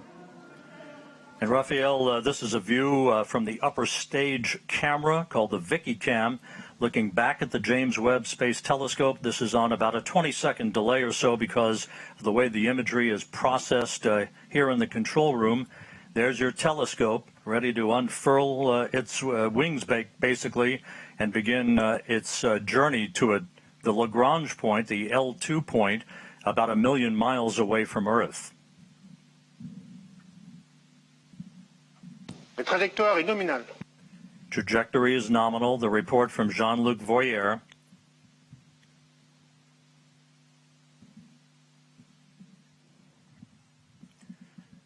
The liftoff time confirmed here in the Mission Control Center at 12:20 Greenwich Mean Time, 9:20 a.m. Peru time, 7:20 a.m. Eastern Time.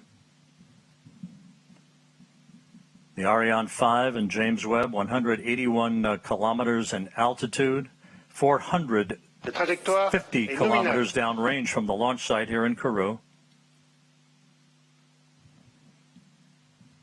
Flight control is very smooth. 5 minutes, 12 seconds into the flight. We have about 3.5 minutes to go in main stage or first stage performance. And again, you can see at the bottom of your screen the yellow plot line overlaid over the green line, meaning we are right on course, right down the pike, and a perfect trajectory so far for the Ariane 5 rocket.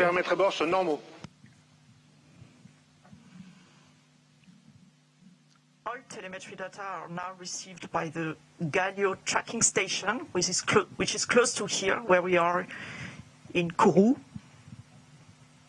It will track the launcher up to the ignition of its upper stage. And then we'll have the natal station in Brazil, Ascension as you can see on the map, in the middle of the ocean, and the two last stations in Africa, Libreville and Malindi, one on the east coast, the other one on the west coast.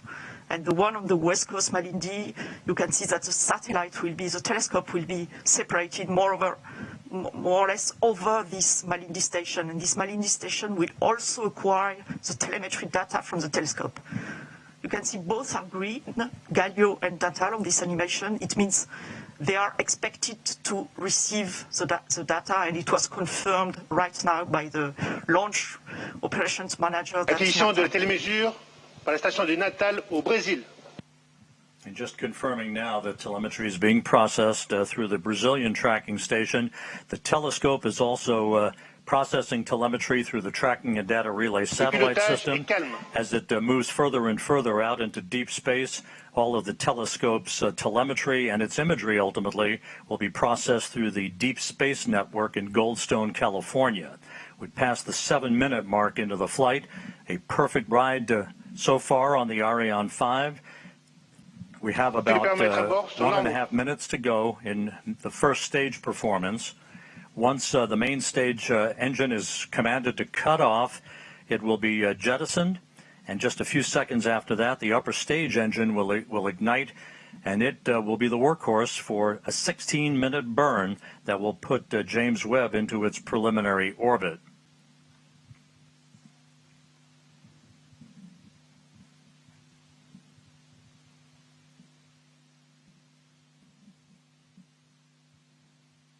About 11 minutes from now, telescope controllers at the Space Telescope Science Institute will be sending commands to prepare James Webb for the initial series of commissioning activities that will lead to the deployment of its solar array and the initiation of generation of electrical power for the telescope. About 30 seconds away from main engine cutoff.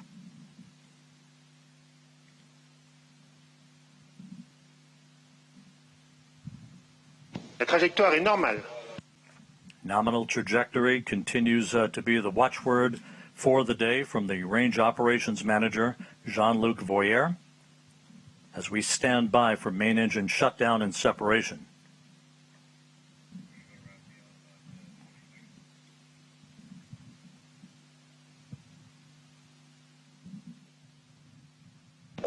Extinction de l'EPC. Opération EPC. And we have main stage shutdown and separation confirmed here in the Mission Control Center, and the ignition of that upper stage. And Raphael Chevrier down in the fishbowl. So far, so good. Yes, Rob, we have the confirmation of the separation of the main stage and the ignition of the upper stage. The trajectory is perfectly nominal. This is a very important moment for us because it's always a challenge to switch on a cryogenic engine in space condition, and we are now at 220 kilometers of altitude. Speed is a bit more than 7 kilometers per second. As we enter now the second stage of the second phase of the flight, the upper stage is going to power for about 16 minutes to place Webb on its transfer orbit, and right now everything is again nominal, as the DDO just said. And a short time from now, the so-called sawtooth maneuver will get underway. Again, like rocking a baby in a cradle, this will be a maneuver to keep Webb's optics protected from overheating, Luce. Exactly, Rob, like a baby in a cradle. You can see here Webb attached on top of Ariane 5 upper stage with a very specific configuration. Of course, it will be different during its lifetime, but for the time being, its sun shield is folded and not yet fully protecting the observatory. A number of exhaustive studies have been performed by the mission teams in Europe, in the US, on the thermal conditioning inside the telescope and the way the rays of the sun would propagate and interact with sensitive equipment inside the telescope. Maintain this thermal conditioning is really key before separating this telescope. And in particular, we know that one face of the telescope cannot face the sun. That's why and to produce these right thermal conditions inside Webb, a specific roll law has been designed, what we call the sawtooth approach. And if you are watching carefully to these images, you can see this animation. You can see that the upper stage is going 30 degrees on one side, then 30 degrees on the other side, going back and forth this way to maintain this perfect thermal conditioning for the telescope. It's worthwhile noting that after Webb separates from the upper stage of the Ariane 5 rocket, which continues to perform in excellent fashion coming up on the 12-minute mark into the flight, the telescope controllers will be taking the baton, if you will, from the mission controllers here in Kourou. The first steps will be the opening of fuel valves, a pair of fuel valves, to start flowing fuel to Webb's onboard thrusters. They then will power on the valve drive electronics. Those are powered on in preparation to control and fire those thrusters when required. Webb's solar array is scheduled to be deployed at approximately the 33-minute mark into the flight. Once it is locked in place, we'll get the call that electricity is flowing through the array. That call will come from the Mission Operations Manager, Carl Starr, who's at the Space Telescope Science Institute at Johns Hopkins in Baltimore.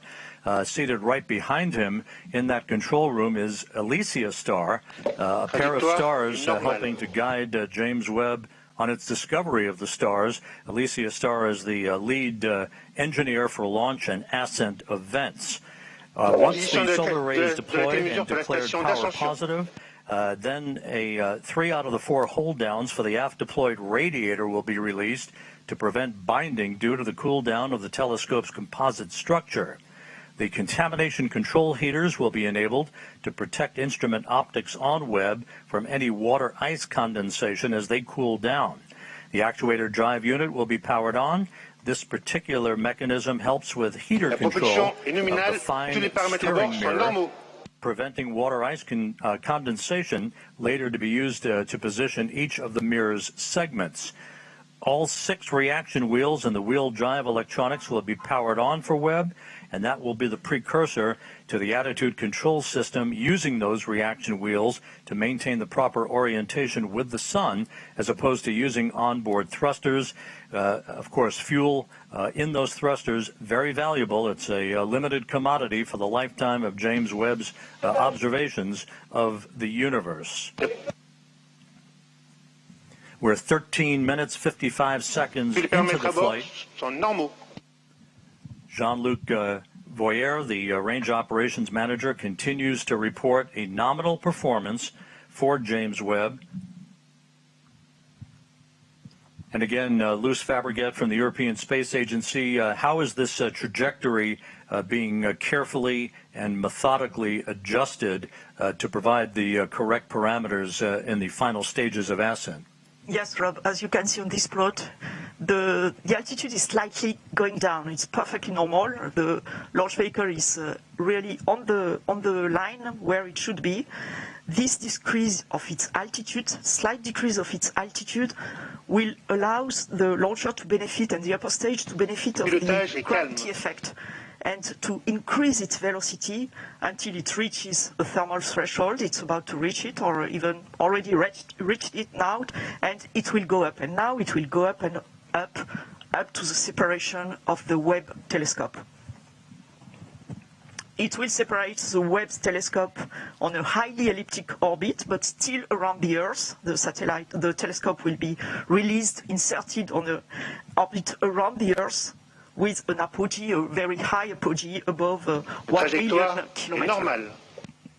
Trajectory nominal as reported by Jean-Luc Voyer. You see him in that view, 185 kilometers in altitude, some 4,500 kilometers downrange from the launch site here in Kourou, moving at more than 8 kilometers per second, right on the plot, right on the trajectory, everything looking great. We are about 9 minutes away from the completion of upper stage ignition, its shutdown, and then about a 2.5-minute coast phase before Webb will separate. Observatory separation will be called out. You'll be hearing those calls and the initial calls from Carl Starr, the mission operations manager at the Space Telescope Science Institute at Johns Hopkins, through solar array deploy and the declaration of a power-positive spacecraft. James Webb, of course, will be traveling well beyond the moon to a distance of about 1 million miles away from Earth, settling into a highly elliptical, halo-like orbit to begin its astronomical observations. And again, as we mentioned earlier, at the time of observatory separation, Webb will be at an altitude of approximately 864 miles, statute miles, traveling some 21,000 miles an hour.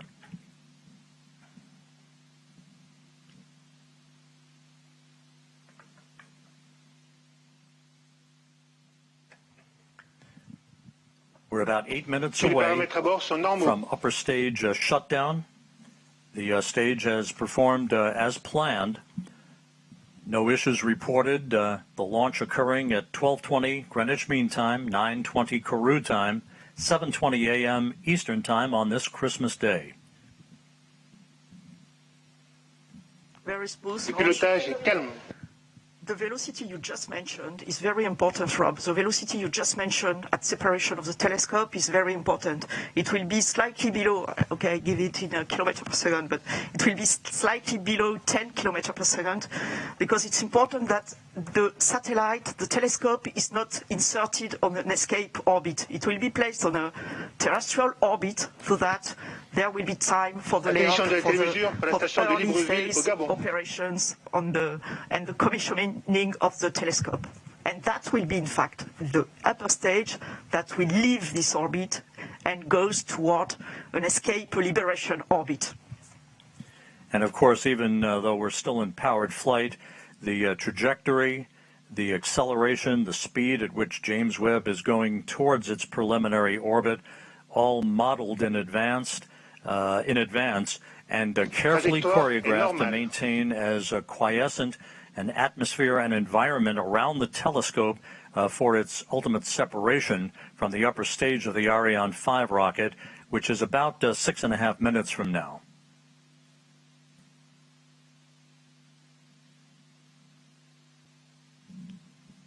.5 minutes into the flight. It's very quiet now here in the control center here in Kourou. NASA officials, European Space Agency officials, Ariane Space officials, all watching telemetry very carefully.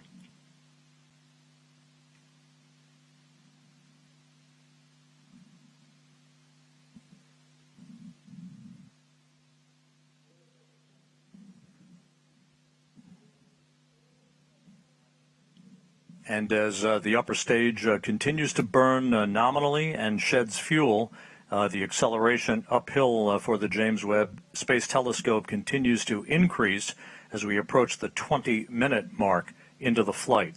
Again, upper stage cutoff is scheduled at the 24-minute, 51-second mark into the flight, about 5.5 minutes from now. After the cutoff of this main engine, as you said, Rob, we will have a short ballistic phase, a short coasting phase that will, when the upper stage will rely fully on its what we call the attitude and roll control system, and it will adjust its attitude so that during this small ballistic phase, all the requirements from the telescope are fully met. And that at the separation, when there will be the separation, the conditions will be very smooth and as requested for the telescope. Beginning of life. Today's countdown was as flawless as you can imagine. The weather was perfect all the way through the early morning hours, through the fueling process of the vehicle. The weather's been a bit dicey here in Kourou over the past few days, but everything fell together on this Christmas Day to send a new present to the world's astronomer. 20 minutes, 40 seconds into the flight. Trajectoire normale, tous les paramètres à bord sont normaux. All parameters nominal as reported by Jean-Luc Voyer, the range operations manager. 4 minutes of powered flight remaining.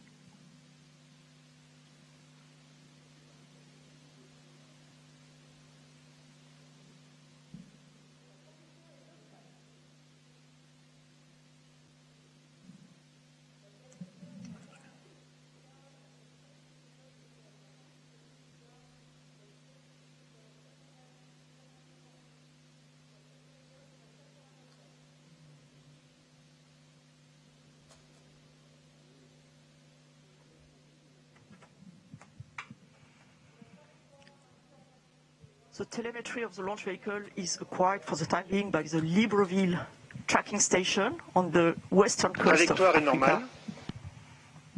Flight control is nominal. The trajectory is fully normal, fully as expected, as you can see on the plot with the yellow plot over the green one. That is the expected one. 22 minutes into the flight. Less than 3 minutes of powered flight remaining. Smooth flight control.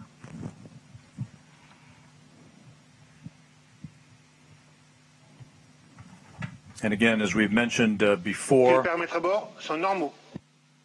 everything nominal reported by the range operations manager. As we've mentioned before, this is a long ride uphill for the James Webb Space Telescope to put it at the proper position in the sky so that it can escape from the Earth, basically head beyond the moon towards its final orbit for its commissioning activities that will be the dominant feature of all of the operations from the Space Telescope Science Institute over the course of the next several weeks. And the launch operations manager announced the acquisition by the Malindi station, as expected, for the end of the flight and the last part of the upper stage flight and the separation of the telescope. James Webb is about 4 minutes away from separating from the upper stage. And again, at that point, it will be on its own. And again, those milestones that we discussed a bit earlier in the broadcast will begin to be followed carefully by the telescope controllers at the Mission Operations Center, the MOC as it's called, at the Space Telescope Science Institute in Baltimore.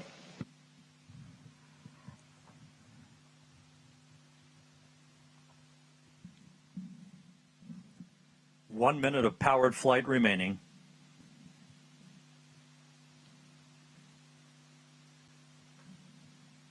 The upper stage continues to function perfectly. It's been a smooth ride for the James Webb Space Telescope.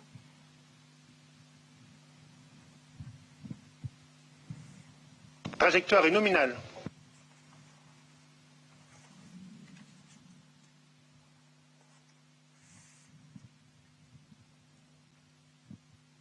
That upper stage was loaded pre-flight this morning with 15 tons of propellant for this long 16-minute burn. Now about 30 seconds away from upper stage cutoff.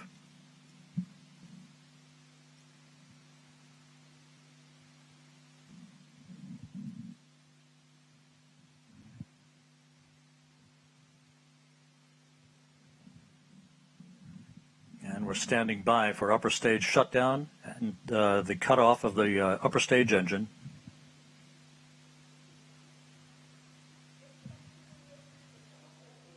Extinction ESC.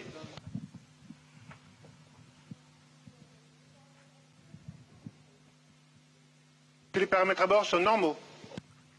The extinction of the shut-off of the cut-off of the engine was confirmed exactly as expected, with the exactly expected altitude and speed and velocity. So now we have entered the coasting phase, the ballistic phase, that will last for a little more than 2 minutes.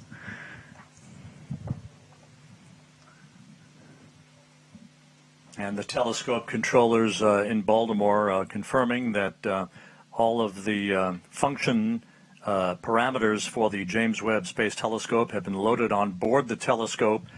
We are expecting Webb separation at the 27-minute 7-second mark here into the flight.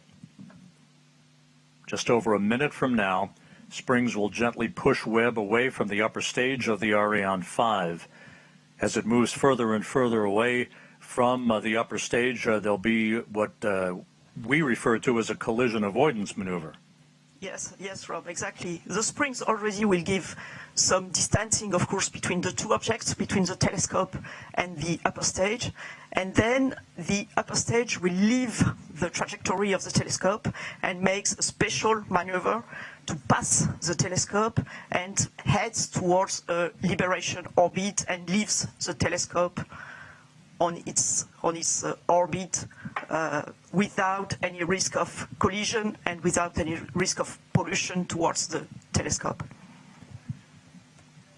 And we're about 17 seconds away from Webb separation.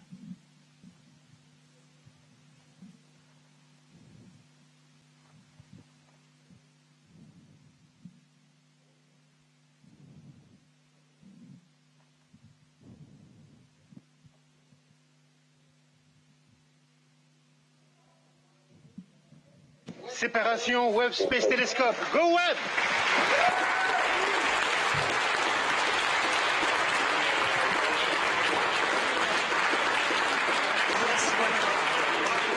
We do have confirmation of observatory separation. The James Webb Space Telescope, amidst applause here in the Mission Control Center, now taking its first steps in pursuit of cosmological discovery. It was a perfect ride to orbit, and all of the separation sequence events are running in good fashion according to the telescope controllers.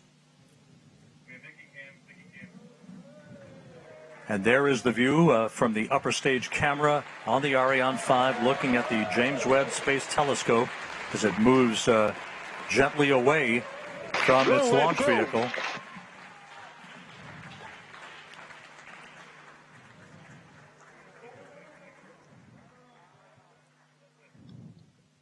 Fantastic pictures of this telescope. Go Webb, go Webb. Yes, go Webb. Ironically enough, as we marvel on this view from the upper stage camera, this will be humanity's last view of the James Webb Space Telescope as it moves to its workplace about 1 million miles away from Earth. Yes, you're right, Rob. Impressive, fantastic pictures. Yeah. Now we'll be hearing shortly from the Mission Operations Manager at the Space Telescope Science Institute, Carl Starr, who will be calling out the procedures that will lead to the deployment of Webb's solar array.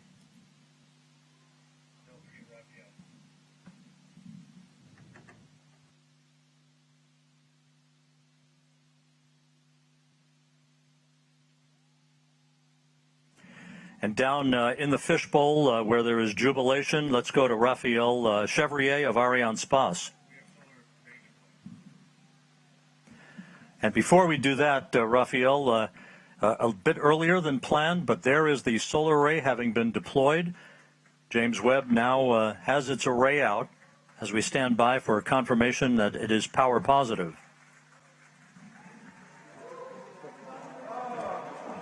Hey, Rob.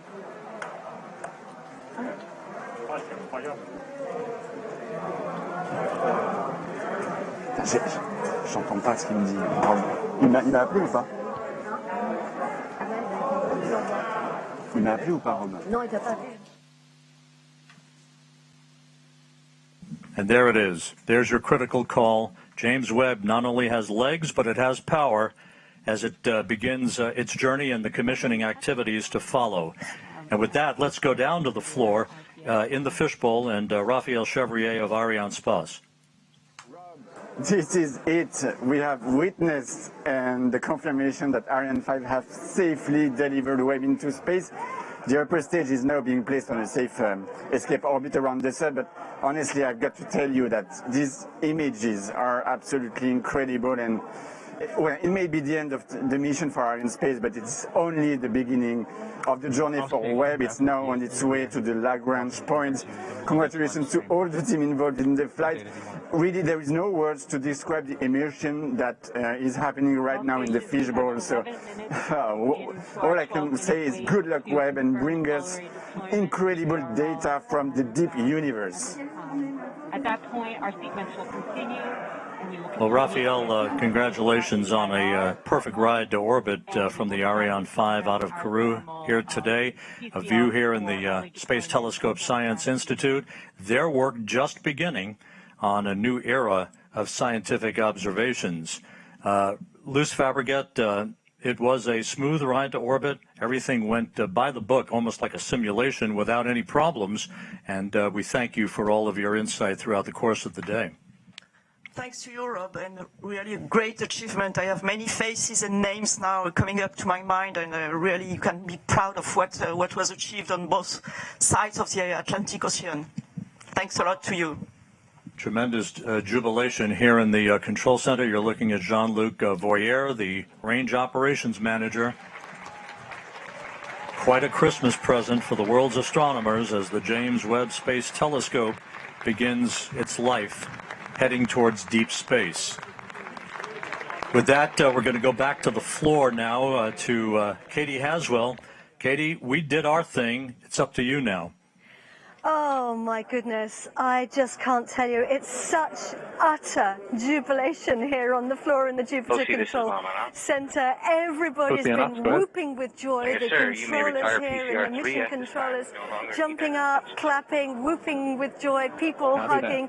And I have to say, my throat was caught as I saw the glimpse of sunshine on Webb solar panels as we watched it heading out into space on its journey to its working zone. It's going to take about 6 months before we start getting our deep space observations from Webb. Of course, the teams have got a huge amount to do before we get to that, and our best wishes with all those teams in Baltimore. I want to get some reaction. Right now, everybody's talking and hugging each other because they're feeling so excited, and I totally understand that. Let's start, though, by going over to the NASA administrator, Bill Nelson.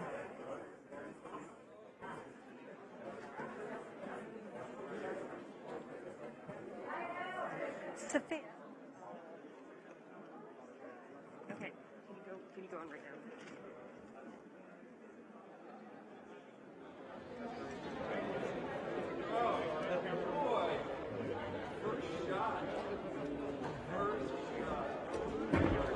Okay.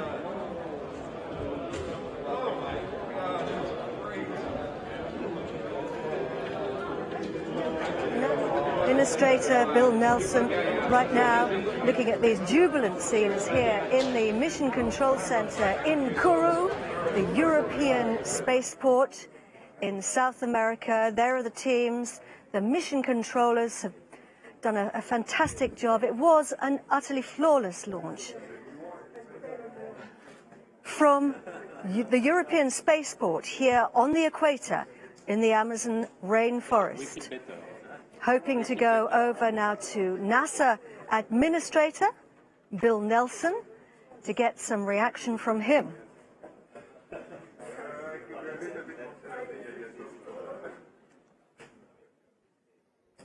All stations, 7.5 minutes, give or take, until the sequence continues with our ADIR release part 1 and our TCS configurations.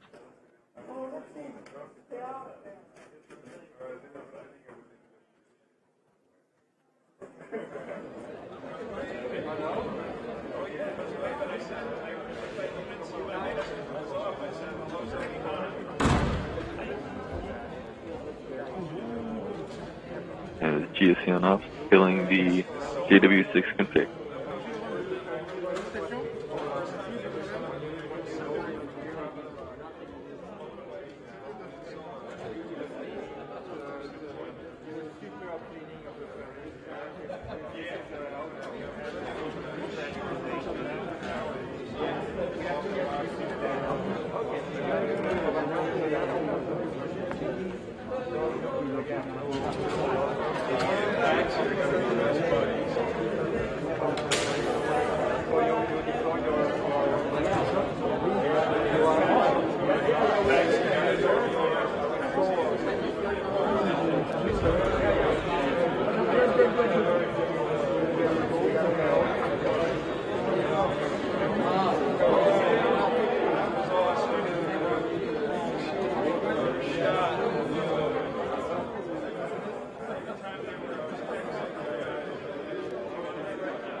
The range operations manager has been calling out the milestones throughout the flight today.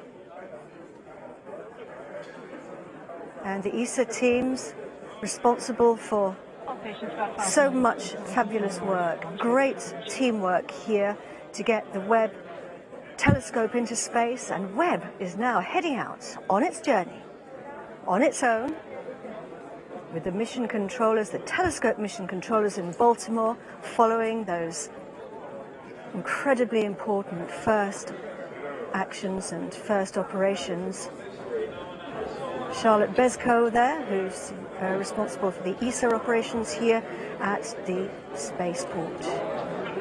We're hanging in there, waiting and hoping to hear from the NASA Administrator, Bill Nelson, who I have absolutely no doubt will be as jubilant as everybody here at the Guiana Space Center. Charlotte Bezko, who has been working for, I think, most of her professional life in human spaceflight, and now heading up the ESA operations here at the European Spaceport.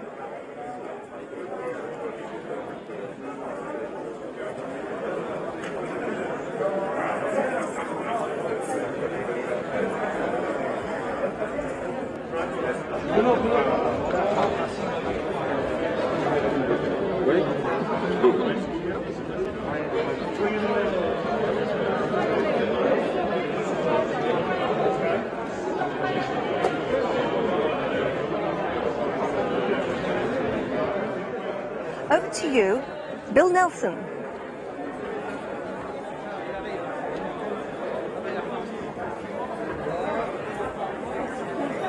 Okay, Katie, thank you very much. This is a great day, not only for America, for our European and Canadian partners, but it's a great day for planet Earth.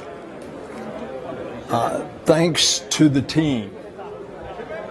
You all have just been incredible. And over 3 decades, you've produced this telescope that is now going to take us back in time. It's a time machine. It's going to take us back to the very beginnings of the universe.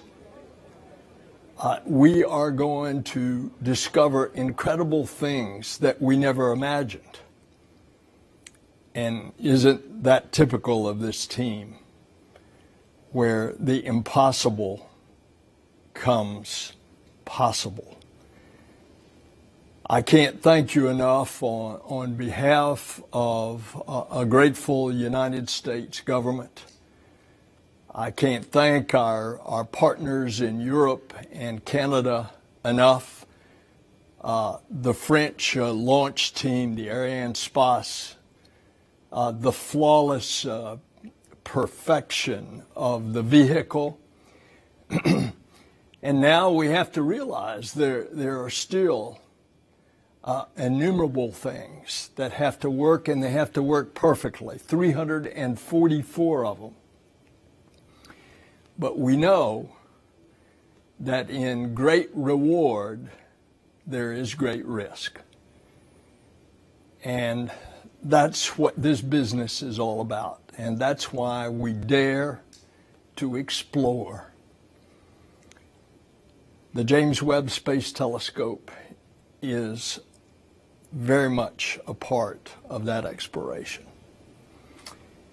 It's significant that we had the delays, and it kept us all the way to today, Christmas Day, when others long ago peered up into the sky and saw stars.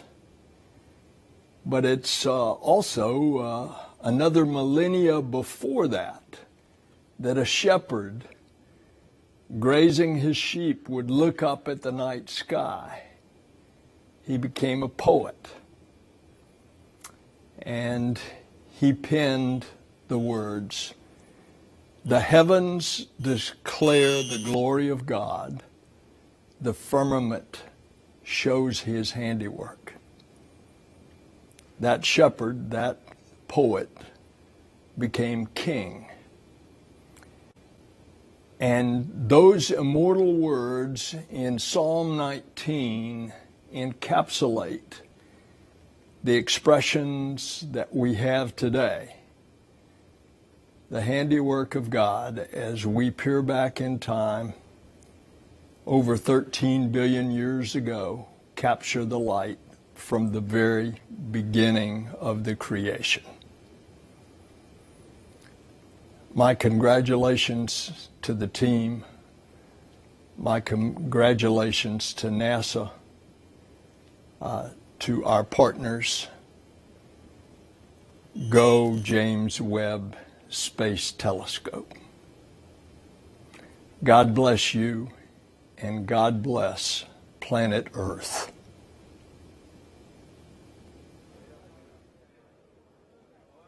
Back to you, Katie.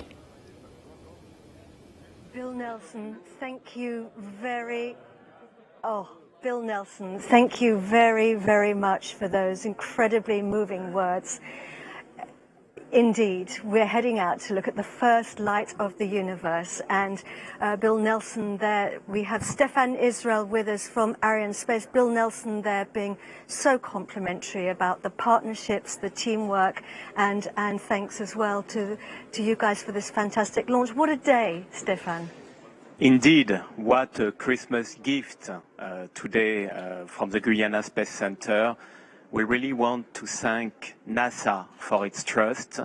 The administrator, Bill Nelson. We have with us Thomas Zoburon and all his team, and our first thoughts are going to NASA. It is a journey of 20 years we have made together. We have worked as hell, I would say, to make this happen, and now it's done. I want to thank as well ESA, who is formerly our contractor for this launch. We have Joseph Ashbarer with us. We have Daniel Neuenschwander. We have worked hand by hand to make it happen. I want to thank CNES, Ariane 5 Design Authority, and our daily partner here in the Guiana Space Center. Philippe Baptiste is with us. Marianne Claire is with us. Thank you very much to CNES. For sure, I want to pay my tribute to Ariane Group, which is the prime contractor of Ariane 5, main shareholder of Ariane Space, and which has delivered the launcher up to liftoff. And doing so, I pay also my tribute to Ariane Space team. The Ariane Space team have worked all this year to make this 14th launch of the year and this very special mission. Your dedication, your professionalism has made the success of tonight. tonight is a great step for the space journey. It is also a great step for the friendship between the United States of America, Europe and France. So thank you very much to all of us. And now I think we can take a little bit of a rest, but we are going now to leave with Webb up to its final destination, to the Lagrangian point. Thank you very much. Thanks a lot. Thank you very much, Stefan. And the Director General of the European Space Agency is Joseph Aschbacher. Joseph.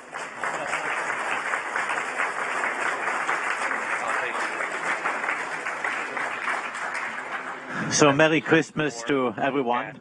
And we have delivered a Christmas gift today to humanity, to people, to NASA, but also to all the people in this world. Because with this James Webb Space Telescope, we are really enabling new science, new excitement, but also really rewarding all the engineering and all the effort that has gone into it. And I'm really grateful for this success. We have delivered a mission into space. It's power positive, everything is nominal, and I'm very grateful to Ariane and all our partners for all this work.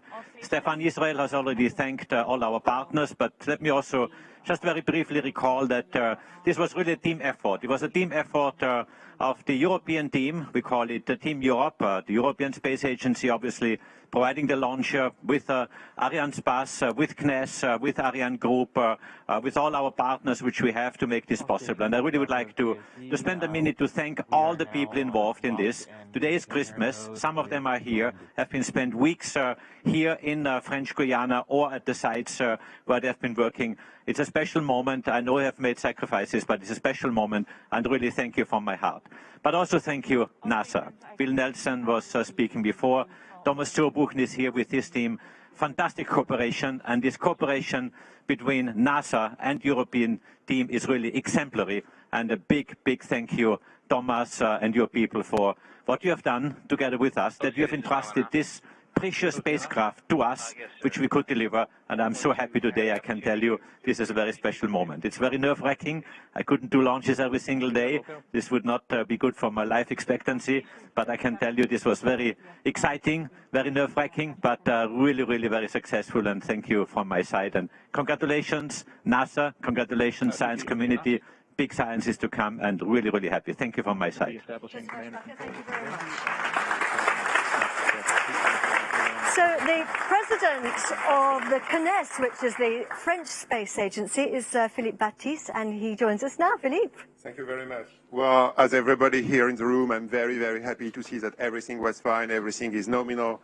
It's great news for NASA, for ESA, for all of us. I just want to thank all the people who have been working over the last 20 years on this incredible instrument, on this telescope, but also people who have been working on the launch. I'm thinking especially on the 500 people who have been working yesterday during Christmas Eve to prepare the launch, to prepare this successful launch. And I really want to thank them very much.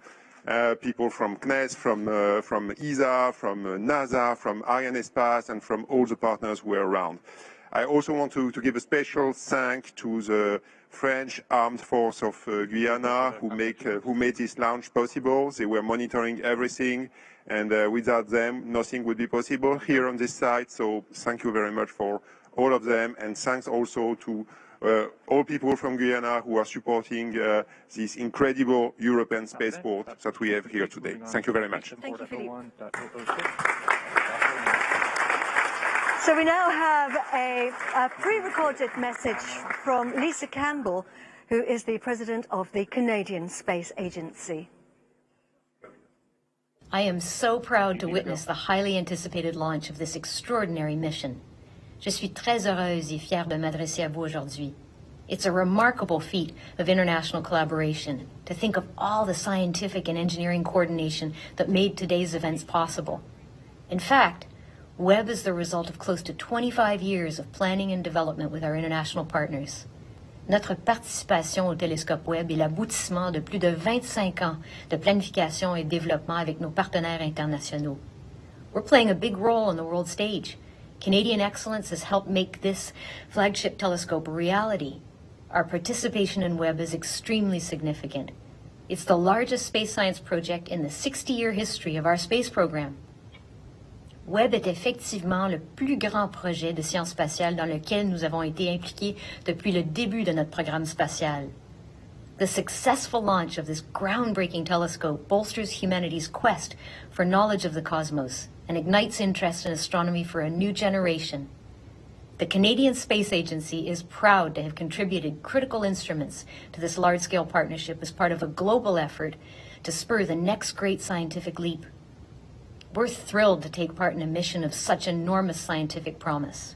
Nous sommes ravis de faire partie de cette mission extraordinaire.